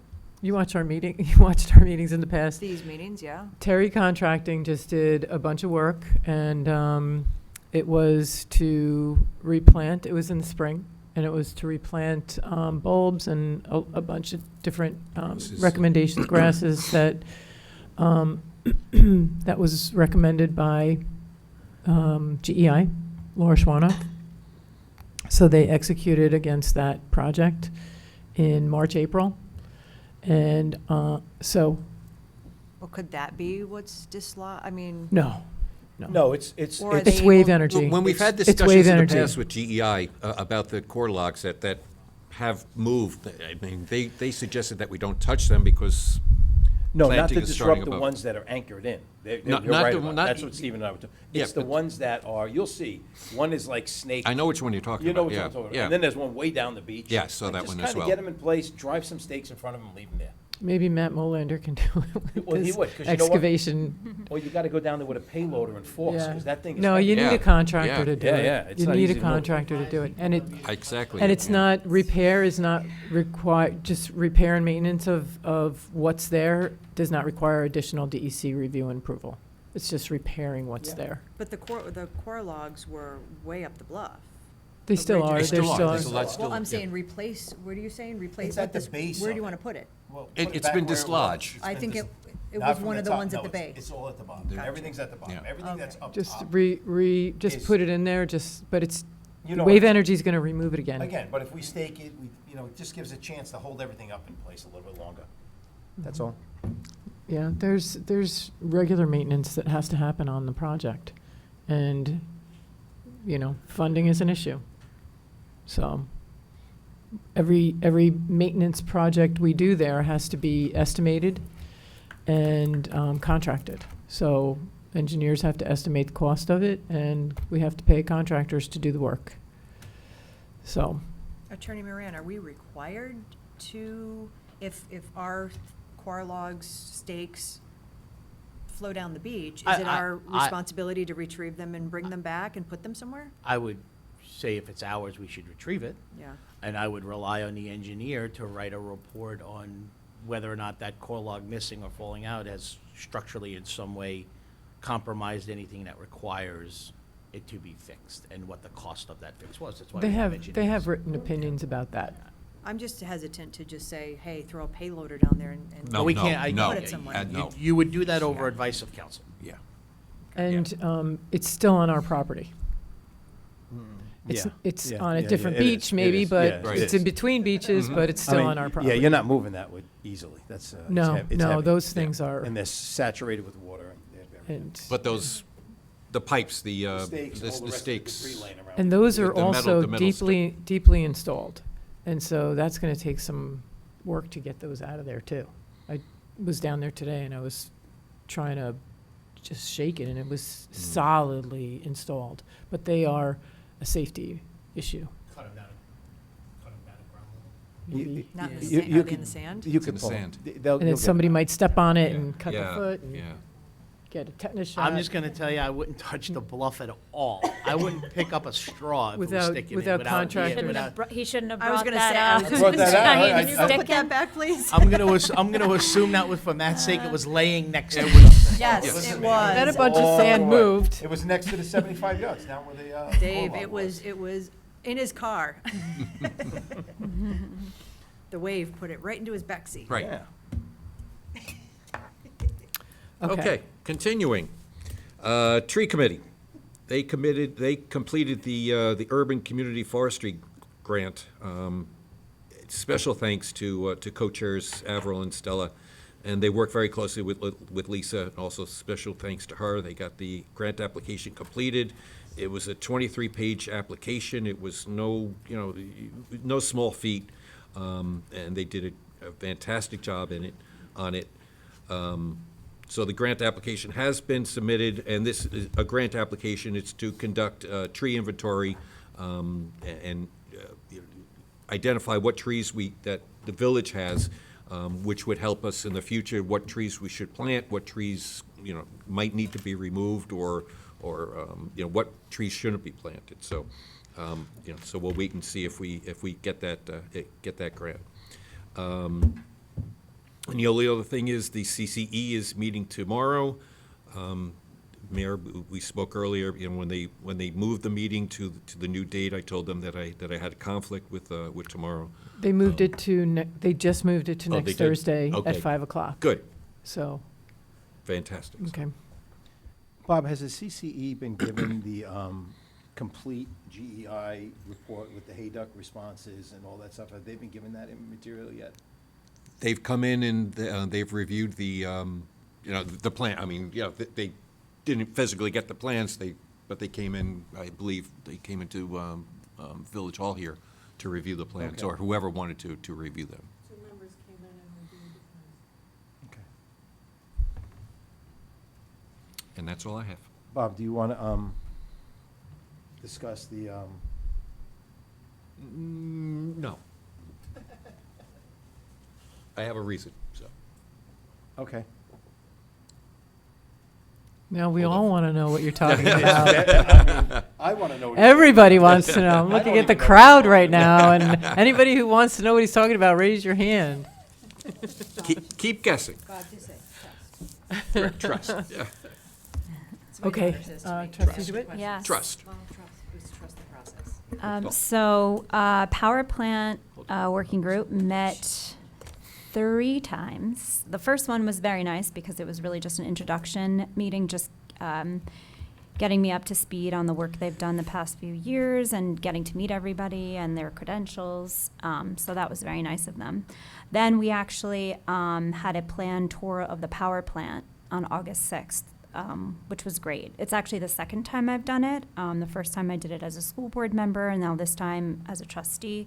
And it was just pretty amazing to tour that plant and just see, the work that goes into it. I had a little tag along. Trustee Franco heard I was coming, and he was like, "Oh, can I come?" So I was like, "I guess it's okay. I'll sneak you in."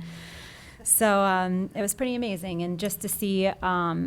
That the plant is producing power. I think when we were there I want to say it was like 4:30 in the afternoon, and the Port Jefferson plant was producing 52%. Peaker.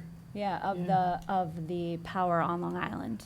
So it was pretty. 52% of the power on the island? That Yeah. doesn't sound like a peaker to me. Wow, Yeah. that's, yeah. Exactly. So it was pretty amazing, and just the control room is. We all said Yeah. the same thing when. It's when we amazing. Looked at it. I think It's so clean. You Yeah. could eat off the floor. Yes, which you wouldn't think when when you're going into the plant. But I was, impressed the first time and then equally impressed the second time. And the plant managers, there was no question that she couldn't answer. She was pretty amazing. And then last night we actually here, Village Property. We had a presentation by Tom Bierloff. He's not officially part of the committee, but he's extremely knowledgeable about power. So, me being a first grade teacher, I, got a lot of lessons in energy and the history of the plant and PSEG and National Grid and LIPA. So it was pretty eventful for me. Tom was very active in the group. He was. Probably 20 years ago. He was, and yeah. was- Well, yes. he talked about that. We covered a lot of history to start the meeting, and then moved forward a little bit. But yes, he was very active, Yeah. and he talked about he was a big part of the Caithness, Right, preventing that. yes, Yes, preventing that, absolutely. and so he's very, very knowledgeable. So we're trying to get him to come onto the committee, but he doesn't want to fully commit, I think so. And then we had a Park and Rec meeting on August 5th. So we discussed recarpeting of the second floor of the Village Center. Renee Lemmerman got 3 bids for the project. Port Jeff Custom Carpet was the cheapest. And then we also agreed, because I know there was some talks about carpeting the skipjack room on the first floor. So we were having conversations about that, and after the flooding that just happened and the remediation for that was, a little bit of work. So we talked about possibly not carpeting that room and maybe just removing the carpet and removing the glue and then just epoxying the floor. We thought, so trying to find out what the cost of that would be as opposed to carpeting it. And it use just that material, sorry. No, I was just going to say, it just seems like it would meet the needs of that room better than carpet. I would like to just add, I remember the carpet went in that room because of the exercise class that was Right. in there. Mhm. They had requested it to soften the floor. Right. So, but other than that, I don't think that still happens We had a in there, right? conversation about that Okay. and said if that was, to be used for that, people could bring in yoga mats and just, I think it's really used for kids mostly. And there's And not much they do on the floor in that exercise Right. class anyway. Yeah. So, and I just feel like, even hygiene-wise, it's a much cleaner especially when you're, you have little ones in a room. You know the floor in Ruvo and Castaways? It's a flooding, and also in the fire department, they all installed this special material floor and with an epoxy finish or something like that, and it's for flood damage prevention. And maybe it's not cheap, but it protects the flooring, it protects the property. Yeah. So we thought that would, The only other problem you're Even gonna if it have with removing the carpeting there is if you have a meeting there, the acoustics, well, first of all, the acoustics are bad in that room Yeah. to begin with, but then Right. take the carpeting out. Downstairs? Yeah. Yes, The skip terrible. If you track. take the carpeting out, the acoustics will be, Especially when the heat or air is running. Yeah, that's You always can't hear terrible. anything. It's Mhm. like but a- it's, I mean, that's not a Assuming- reason Yeah. not to do it, but just Well, I to keep think that in mind. I think the carpeting has to be replaced regardless, because I Yes. think, so, I mean, it's just a matter of what it's replaced with. That is the conversation, Well, the quote obviously. that we got, was that for the second floor and that room? No, I They think it was just for the. second floor? Yeah, just the Okay. second floor. So we had preliminary discussions, of suggestions. Oh, we were talking a little bit about, very briefly, about, the Highlands property and, the potential maybe over the years to explore a park there, since we will have so much new construction, uptown, that, that could be a conversation maybe over the next few years to just explore. We discussed the purchase of a garden shed at the Beach Street Community Garden. Isabel, who's a member of the committee, she's seeking quotes. But I think that $2,000 was already budgeted towards that, so she's, I guess, getting quotes to stay within that budget. To do what with? That's the garden it? on Beach Street, Yeah, Beach Street. Community the garden. community garden. And do what with it? A shed, to put a shed there. Build a shed, Yeah. just for the Well, not, yeah, Tools. equipment and stuff. right. Let's call it a tool house. Yeah. Tool house, yes, not a shed. Salt shed and tool house. Yes. And she's also looking to purchase braille locks, because there are some people that use the community garden that are vision impaired. So she's going to purchase braille locks Aw. for the gate. I'm sorry to interrupt. What? Those were purchased. Oh, okay, good. Yeah, well, Sylvia said Figured. those were purchased today without using the microphone, so I'm just saying it for the those were record. purchased today. Yeah. Got it. And, we talked, and Bob, I may need to ask you, because we talked a little bit about the status of Rocket Ship Park. So the committee asked me to bring to the table today about the status of the basketball court resurfacing and new basketball hoops. So I don't know, I think the cost was approved, and so I guess, but I'm not sure, because obviously I wasn't a trustee at the time. So they were looking to see when that project was going to be completed, but I don't know if it was that. It was also a misting station at Rocket Ship Park. That was another Right. project that I guess was discussed. I think they said back in April. Mhm. So those two things they asked for clarification or to. So I'm going to defer to Steve for that, and Sylvia. The basketball court, I think we went out to RFP on that? Not yet. Okay. I'm working on specifications. Microphone, Sylvia, please. Never been told I'm not loud enough. Working on specifications with parks. Okay. Okay, as soon as those are finalized, we will do that. And the missing station, And the misting station is, are we So going, both, that's part of it. are we doing that also, the RFP for the misting station? we don't know if it needs an RFP. Okay. So, I don't know why, I'm going to say this out loud, why it's taking so long. I think I that have was. no idea why what- it's taking so long, because the recommendations were provided in like May. Yeah. So, maybe June. I don't know. But I'm not blaming anybody. But when we get recommendations from an advisory council and the funding is there and the board was, yeah, that's a great idea kind of thing, it should, I don't know how to move it forward as a board when we've already moved it forward as a Mhm. board. I sent an email today that should help expedite the process. Okay. And that was the concern, like why is it taking so long? I was trying to be nice and not say that, but yes. And then the other concern at Rocket Ship Park, I don't really know how to describe them. Well, what I describe them as are spring-loaded rockers, and there's two. One is broken and has, I think, like an orange cone, a safety cone on top of it, and then the other one apparently is about to break. So there was a question about that, and if that could be replaced, because obviously it's a little bit of a safety hazard. I think Dave had talked about removing them because. Yeah. They should not be replaced. Those Right, are archaic. Right. He does not Those want to are replace them archaic, because, yeah. yes. Right. I mean, I know that Rocket Ship Park is not that old, but I don't know if that was the best choice to, for a pair or equipment to put in a park. I'll ask Greg about that. Yeah, okay, thank you.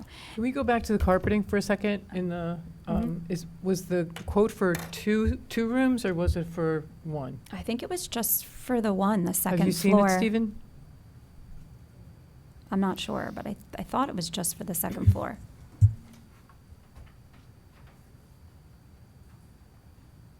I think it's in here. Yeah, it's in our packet.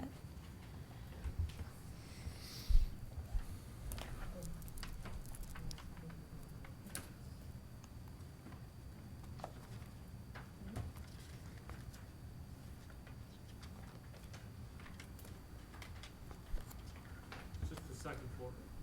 Just the second floor? Just the second floor. 16,000?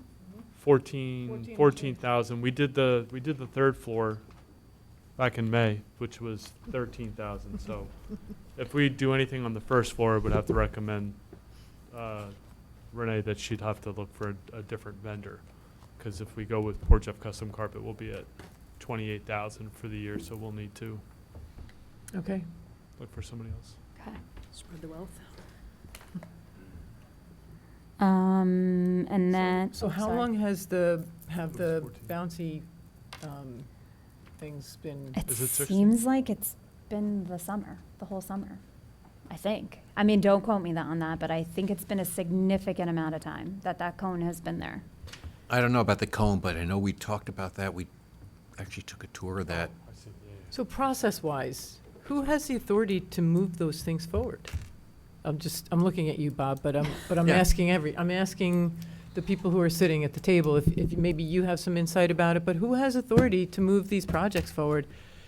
Do we need, is there a project manager in parks that does these things? I was gonna say, when you have department head meetings, do they bring you these issues? Or they're The not issues bringing are them brought to to you? the Board of Trustees, and we're like, go for it, go. So then it's not a matter of the discussion and the approval, it's a matter of the execution. The Project execution. management. Correct, right.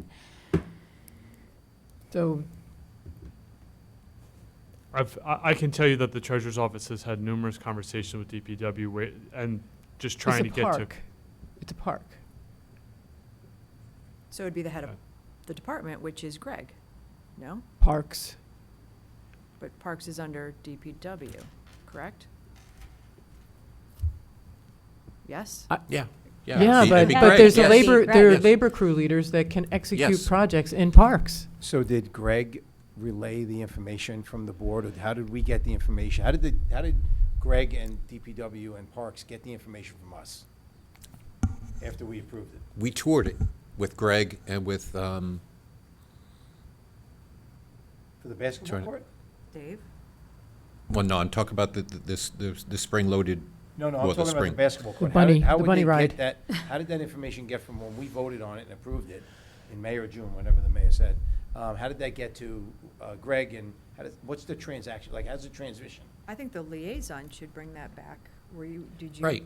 Right? Mm-hmm. But it sounds like you did, and Yeah. then you toured it, and then it just. Well, okay, we talk about two There's no different things. follow-up. Rocket Ship Okay. Park, Greg, Dave, and I think it was just Greg, Dave, and I, looked at the spring-loaded, or the spring rockers, and, Dave's the one that said, those are dangerous, we gotta Yeah. remove those, so. Fine, remove them. Why they're not removed, I don't know. Yeah. As far as the basketball courts, yes, that was brought up by by Parks and Rec. I think we voted on doing an RFP on that, so That's what I was, That's- that's yeah, what I was yeah. told. So once that was the happens, question. Once that happens, do you bring that to Greg? And say, hey, Greg, this has been approved? No, they, RFPs has to be put together Okay. and, you know, the And then- specs have to be okay. put together and go out to bid and, And quotes are needed, yeah. Okay. so. I can tell you they got the quotes, and they were for a variety of different prices, and they weren't all the same. So they were for different things. So then what? Which Well, is why we need which to is- work, I'm sorry, which is why we need to work on the specs, Mhm. to get one set of consistent specs out to RFP. We can't have, the last I saw, we had, as the treasurer mentioned, we had a variety of quotes, but they were not apples to oranges. So what we need is one set of complete specs that we can quote out. And no county contract on this project? No, No. not to do this, because there was one person to do the paving, there was one person, they were looking at a sport court, there was basketball hoops, so no. I, from experience, know that, having been through this before with revitalizing parks, that there are companies out there that offer their services, not very expensive, you tell them what you want, they design it, there's your bid specs, and it goes out to bid. To just put it out for proposals, you're never gonna find, you know, do you want a slide, a swing, in the jungle gym? Do you want these springy thingies? So You kind of a tell them what you GC? want, Uh-huh. based on your community, the need, the want, and they do it, They're like a GC. kinda. But it's more like a planner who plans. Well, we're talking more about We're talking refurbishing about the the basketball basketball court. court. yeah, Well, then which is- should be more cut even and then, dry. even then, pick a material and go with it. Right. Just someone make a decision. You know, just, that's where it seems to be lacking. The money's there, just someone, what makes sense? Is it redoing the floor that's there? Is it a sport court? Just someone make a decision and let's do it. Well, I think without prices, though, how But do we how do you do get that? prices if you don't know what you want? Oh, Well, you chicken can egg. you can get a price on a sports court, you can get a price on asphalt, you know, there's multiple Right. variations of surfaces that you can get a price on. I think you pick a Using- few and using get the same prices. specs. Do your wish list and then get some prices, some rough We- estimates. We had prices. There were Okay. 3 resurfacing prices, and one was $34,000, one was $60,000, one was $70,000. We had a sport court Court. quote that was close to $80,000, but none of them included the basketball hoops and the idea was RFP would solve the entire issue with the basketball hoops, the rims, the bases, the resurfacing, everything. So just need to, Where would that money come from? it was approved from Parkland Park. Fund. So just, once I have a number, I can get a budget amendment in front of this board. Okay, Parkland fees. yeah. And then So also guess the who mist, gets to run this one. oh, great. And then also the misting station too, because I think that was also included and approved, right? Yes, and that would be the same. We just need quotes, and if it's within procurement, we can get a budget amendment to That was move the money over to do that. It was It's- recommended. So the Yes. Parks and Rec Advisory Council makes their recommendations, Mhm. and then the Board of Trustees approves. Right. Which So, already yeah, happened. and we were all in favor of it. Right, okay, so I'll just tell them, we're gonna put out an RFP? Is that what's happening? RFP. So do you want to coordinate with Clerk Perillo and Trustee Gafka? I mean, I always call you Trustee Gafka. Ah, well, Give you that's some- nice. Do you want Aw. to coordinate with, work with Greg? No, would never. I think it's less Work with work. Dave Melios, who I think Sylvia's communicating with right now. Okay. But just to have someone who's pushing it through, Okay. right? So don't stall it. Let's not Mhm. stall this anymore. Parks, how can I help you? Sylvia, how can I help you? So then Steven, can how you I help include me on any sort of, any communication, or do you need me to initiate the communication? I don't need you to. Yeah. but I will. Okay, okay, Okay. all right, yes, no, thank you. So we also discussed, possible sail shades for the park due to the heat, on the slides, I guess, in extreme heat, when kids go down the slides, their legs get burned. Oh, come So on, we we talked all to- went down those I metal know, slides with I know, shorts you on just as put your legs kids. up. I And still we're have all still scars. here. No, I still have scars. But I have seen the sail shades, and it's nice because it provides shade and there are things that could be taken down each season, and I don't think they're, a break the bank type of. Everybody's using them now. Yeah, I don't think it's a break the bank type of situation. So we're exploring that as a possibility. That actually came out of, that was a recommendation from the Public Safety Advisory Council. They were Mhm. talking Oh, okay. about, what can we do about the park and those slides. Mm-hmm. Uh, Yeah. That was Brenda Batter brought that up, I Oh, think, okay. yeah. Yeah, that makes sense. And then along those lines also, we talked about self-closing gates, because I guess some of the gates either aren't closing the right way or they're hard to close, which is obviously not safe if you have little ones in the park. So we discussed the possibility of self-closing gates. And we also talked about the possibility of a park consultant just to get some ideas for the area. I know, which was what exactly. I know you did. I was like, oh, I have that starred right here. That sounds like a fabulous job, a park Yeah, consultant. it's so fun, right? Should we do a springy thingy or Yeah. a sand? Yeah, those. I think those I don't those know. are a thing So of you the get past. report, and it's this thick. Yeah, right. Yeah. Right. And then you get the prices. Yeah. All right. Yeah. We also had a conversation about the Turtle Spray Park and how that is in some major need of maintenance. I don't know if anyone's been down there or seen it, but I mean, it is. I can't believe that some people let their kids playing there. I It's know. it's like I'm scared they're gonna just it's like looks like a swamp. Yeah. So we talked about the possibility of replacing, and just getting rid of the mulch, which is obviously, I'm assuming, clogging the drains, which is why they're such a And bad. it always stays wet and it's like. Yeah, I it's mean, like a there's swamp. just puddles. It seems like the whole thing kind of needs to be dredged out a little bit. And then we talked about rubberized material that could possibly Maybe a park consultant. go in there. Yes, a park consultant.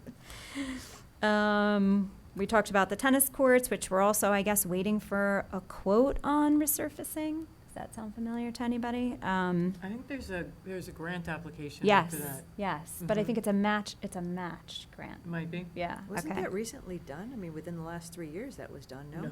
Mm-mm. 4 years? Been years. No, yeah, no, But no, back here? yeah. Really? Has Yeah, it been that is- long? With that surface, the turf Yeah. surface, Yeah, the yeah. AstroTurf surface? I think there's Yes. some cracks. I think they were talked about like the underneath is what the issue is too. Yeah. So we had a conversation about that. We talked about the Caleb Brewster Boathouse, which obviously we discussed a little bit earlier. The designs were submitted for that. There's actually a building permit issued by our plans Mhm.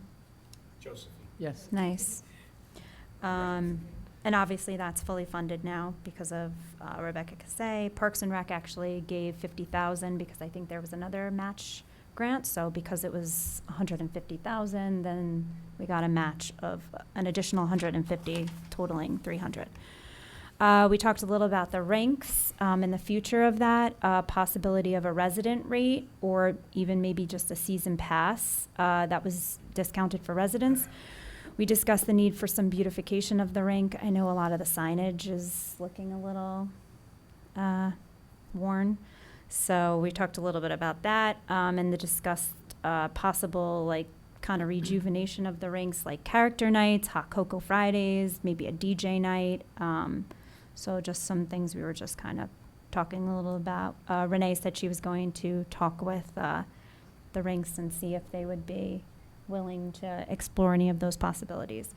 And then the last thing we talked about was construction of a skull rack at Centennial Park. We actually received an email, I guess, back in April, and then it was forwarded to me as the new liaison.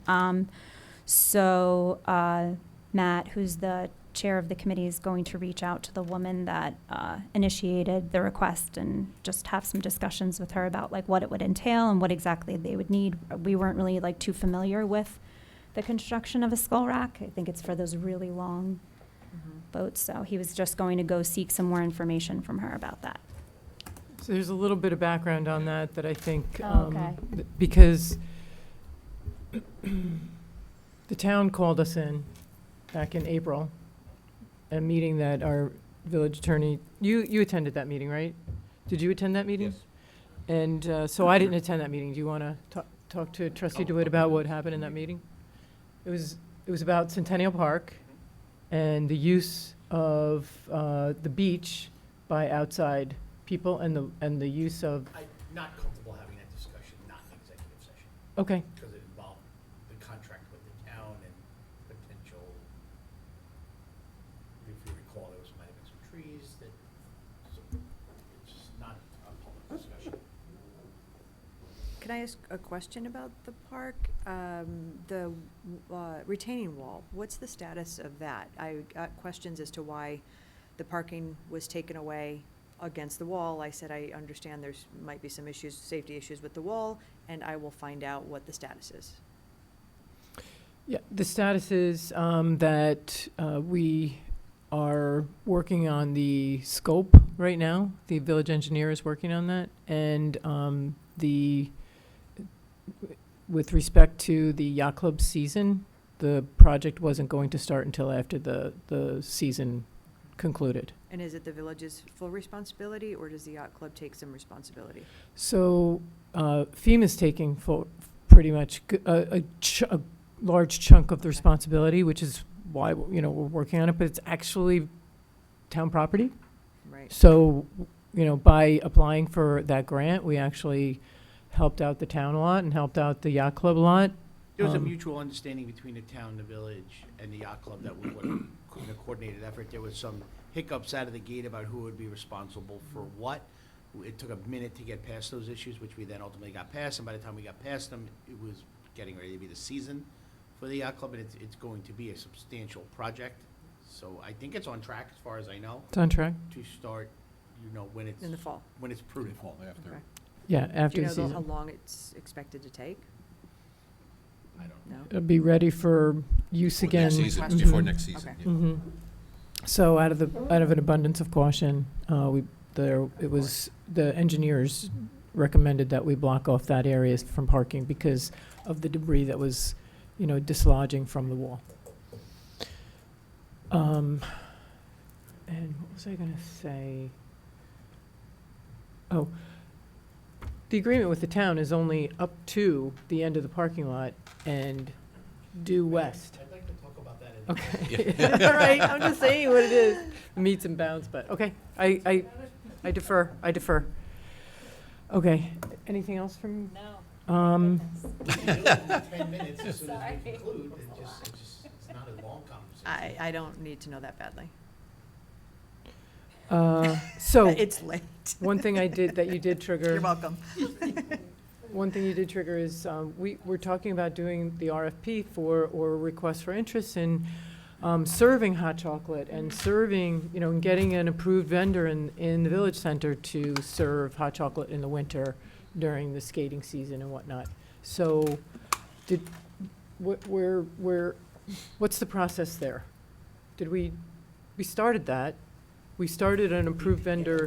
What I recall was, it was someone from the farmer's market was gonna come in the building, but then we had the trouble of non-exclusive use. So if he can come in the building to sell his coffee, which he usually sells outside, how do you stop the person who's selling pies from coming in and selling pies? And Maybe we don't want to.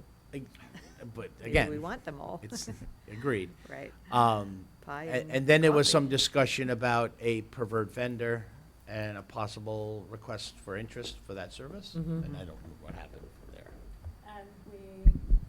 And we put that out and did not receive any responses. For the service of refreshments in the lower level of the village center during the cold season? I will double check that did not go out, but I will double check with Renee regarding interest and let you know what the outcome was of the conversation. Again, it's a project management, and it's not your job to do that, right? But whose job is it to do that? So, Where would they be located? on the first level. Yeah, but where? In the whaleboat. Probably up against the doors that open on the Oh, so west they'd side. just bring in a table or Yeah, something? Okay. their tent, like they would recreate their I little see. tent. I got you. And I remember when I was growing up, the steam room used to serve hot chocolate. They should just walk across the street and set up. That's a captive audience, I mean. Yeah.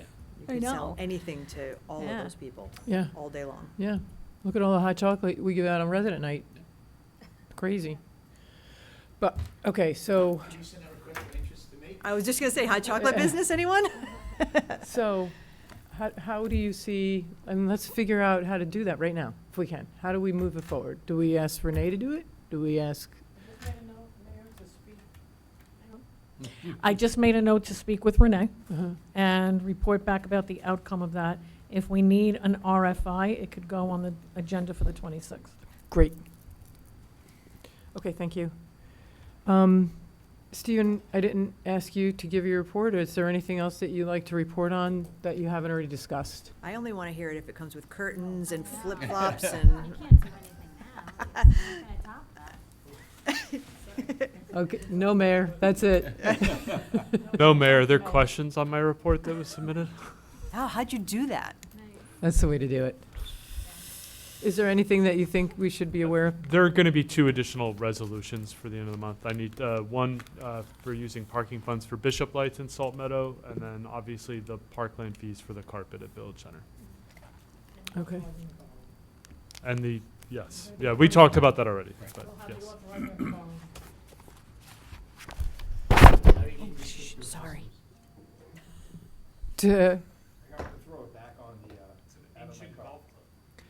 So just a couple things on the Oyster Festival, Oyster Jamboree, and the block party. We are having a block party on Main Street on Saturday, August 16th, 15th, with a rain date for the Oyster Jamboree is on the 16th. The Economic Opportunity Task Force and our business district folks, our commercial businesses, have really done the heavy lift on this one. Chamber did the heavy lift on the one on July 5th, but it's a volunteer group of business owners and storefronts, and they've set up at least 60 to 70 vendors who are going to be here. Mostly it's going to be the businesses in our community that are pulling out from their stores and out onto the street to offer different activations that they're putting together. I don't know if anybody have you ever been to the Sayville Summerfest? It's not that. With a bunch of flea market tchotchke, no offense to that, but this is going to be a little bit more sophisticated. I don't want to over-promise or over-build up expectations, but they really did an amazing job, and there's going to be a few outside vendors coming in, but I really encourage everyone sitting here to experience it, and the oyster eating contest, maybe participate in that. Does anybody here eat oysters? Yes. You do? There's an Are you going to be there? oyster- Oh. There's a contest? I don't know if I could have an oyster eating. 14 different vendors. 14 different vendors. Wow. That's a lot of oysters. That is a lot of oysters. Yeah. I'd maybe like half a dozen in me. It's Not either that you, many. it's either like you love them or you don't want anything to do with Oh, them. I do love them, but not that I much. like them cooked. Um, Cooked me too. Recipes. Yeah. Raw. Yeah, I don't like them cooked either. They're Interesting. too tough. You haven't had, I won't name a name, but there's some Well, then- oysters Rockefellers in this community that are amazing. Oysters in the dunk tank? Also, we're setting up different stations for selling the Port Jeff 250 commemorative souvenir cup, which again, the restaurants have opened up to Nice. refill for $5. Can I bring my cup from the last time? Only Or if do you I have, have to buy a new you'll, one? you'll need a bracelet. That's the way so if anybody wants to volunteer to sell the cups with us, there's gonna be 4 different stations. Let Stephen know and me, and we'll figure out where it is, which stations you can go to. I mean, we have a good set of volunteers working right now to do it, and actually employees, because Stephen will be there and a couple of other employees will be there as well. But it's always a great way to interact with the public as well. And so there's going to be one located near Danford's, and then 3 others located strategically throughout Main Street. And we have 4 handheld point-of-sale systems and you walked the street today with the division chief and one of the volunteers from the committee? Yes. Yeah, so one table will be in front of Castaways, one table will be on the corner of Arden by the clock, and then one across the street from Billy's, and then one somewhere located by Danford's. And there's power at all those locations to recharge the battery? There's going to be power at the Castaways, as long as we talked about this with the division chief, 2 sources of power, so we'll be able to charge if we need to rotate the machines. They're all going to the same place, so it doesn't matter. So Okay, that doesn't sound complicated, but if you guys, like, I'm sure you're on it. yeah, Okay. we're good. Okay. What time is the road gonna be closed, physically closed? 8:30? 8:30? Mm-hmm. I think that's right. Did you talk about that today? Yes, they're closing the road by 8 o'clock. I believe that was their intention, is 8 o'clock. They're going to be coming in around 6 o'clock in the morning to start getting set up and blocking off, just like they did for the block party. Wow. Very similar. So yeah, And the event is 11 to 5, right? 11 to 11 to 6. 6. 11 to 6. The sorry. block party is until 7. Okay. Mm-hmm. The block party's till 7, so when will the road be reopened? 8-ish, By 8? yeah.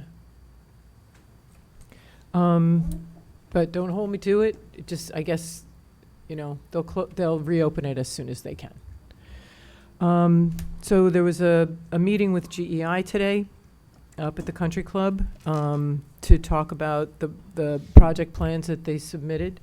They are still debating with Hayduck on one particular item, which we'll talk about in executive session maybe, but they're near 100% complete in the design. We talked about them presenting to the Board of Trustees at some point going forward. I'm not going to say a date because I don't want it to be wrong, but near future. They walked the beach. The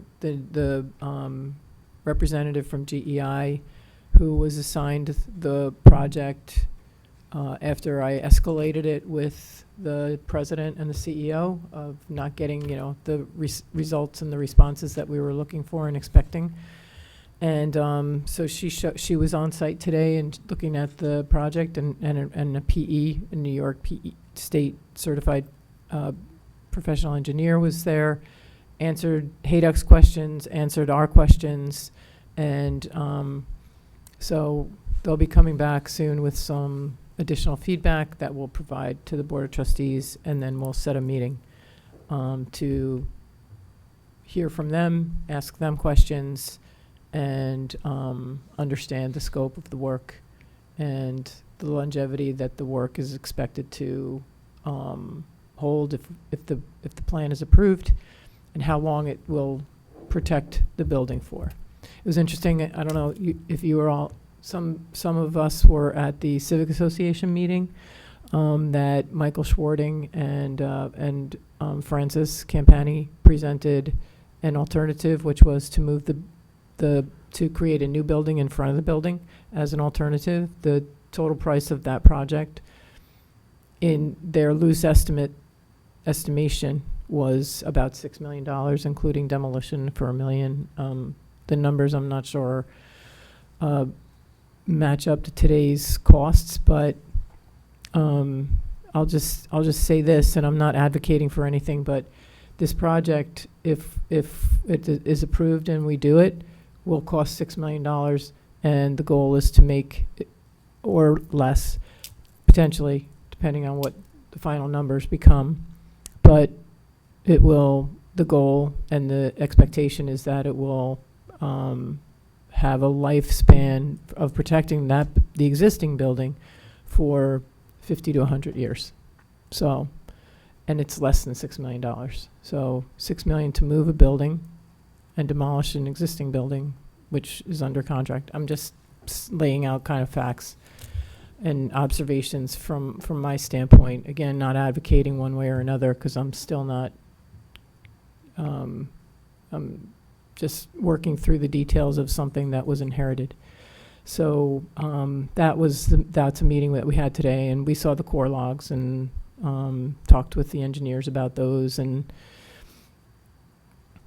the recommendations, and should we should we continue to plant up on the west side of the, where the matting is and where it didn't seem like the plantings that were done in the spring had taken that well. And so we're looking for more recommendations about what to do to maintain the stability of the bluff.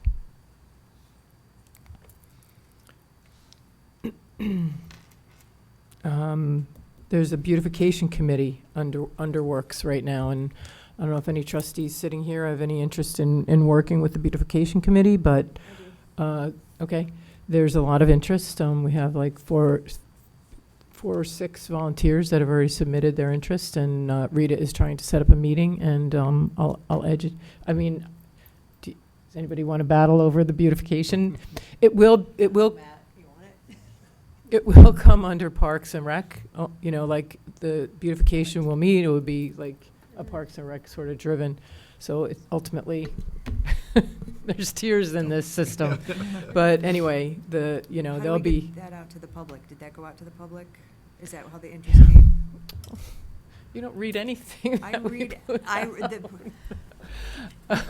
read it all. It was, Yes. actually, it was in the last issue of the Village Voice, and it was also reiterated on the Village's social media page this week as sort of a trickle from the Village Voice, just asking for volunteers. So we do a lot of communication on the Port Jeff, at Port Jeff Facebook page and Instagram. So Not on social media a ton, so I missed it on social media. I didn't see it. Okay. I'm not So, there a ton. yeah, Got a lot so, of reading to do. yeah, and so that's, But how many members for that committee are they looking it's for? unlimited, unlimited. Okay. Yeah, it's a volunteer group. Yeah, of And it was actually brought to my attention as, can we, because I've been trying to get Joanne Yasso involved in things, and because Christine was our horticulturist for a hot minute. And so Joanne is all involved in Christine's interests and stuff. And she's like, and I said, do you want to get involved in committee, council, whatever? She says, why not? I would like to get involved. I would like to be part of the beautification committee. Why don't you start a beautification committee? I'm like, done. Sold. Yeah, so. Easy, that's an easy one. Yeah. Well, it's not easy work, but Yeah. easy to Yep. get people to do it. And I think they're interested in, the beds and everything and weeding, I don't know, but A let lot, them. there's a lot. There's a lot. And then, I think, And we'll work with the tree committee, I'm sure, Yeah, too. yeah. Aw, one big happy family. a lot of people want to see Port Jeff beautified and protected, right? So, And the businesses, you've even had conversations with the businesses, right, Bob? Mhm. About beautification of just downtown Yep. area and the planter boxes and those things, so there's a lot. yeah, it's a lot. And our grant writer is working on grants for that as well. That's great. So, It's not cheap. but that's it for me. Do you have anything, Attorney Moran? No. Not that I've Just- already vetted. Okay. Any other questions or anything else? Good. Do we have a motion to end this meeting Motion. Second. at, 10:04. okay. Is it really? All in favor? Aye. Motion carries. 6 hours. 6 hours.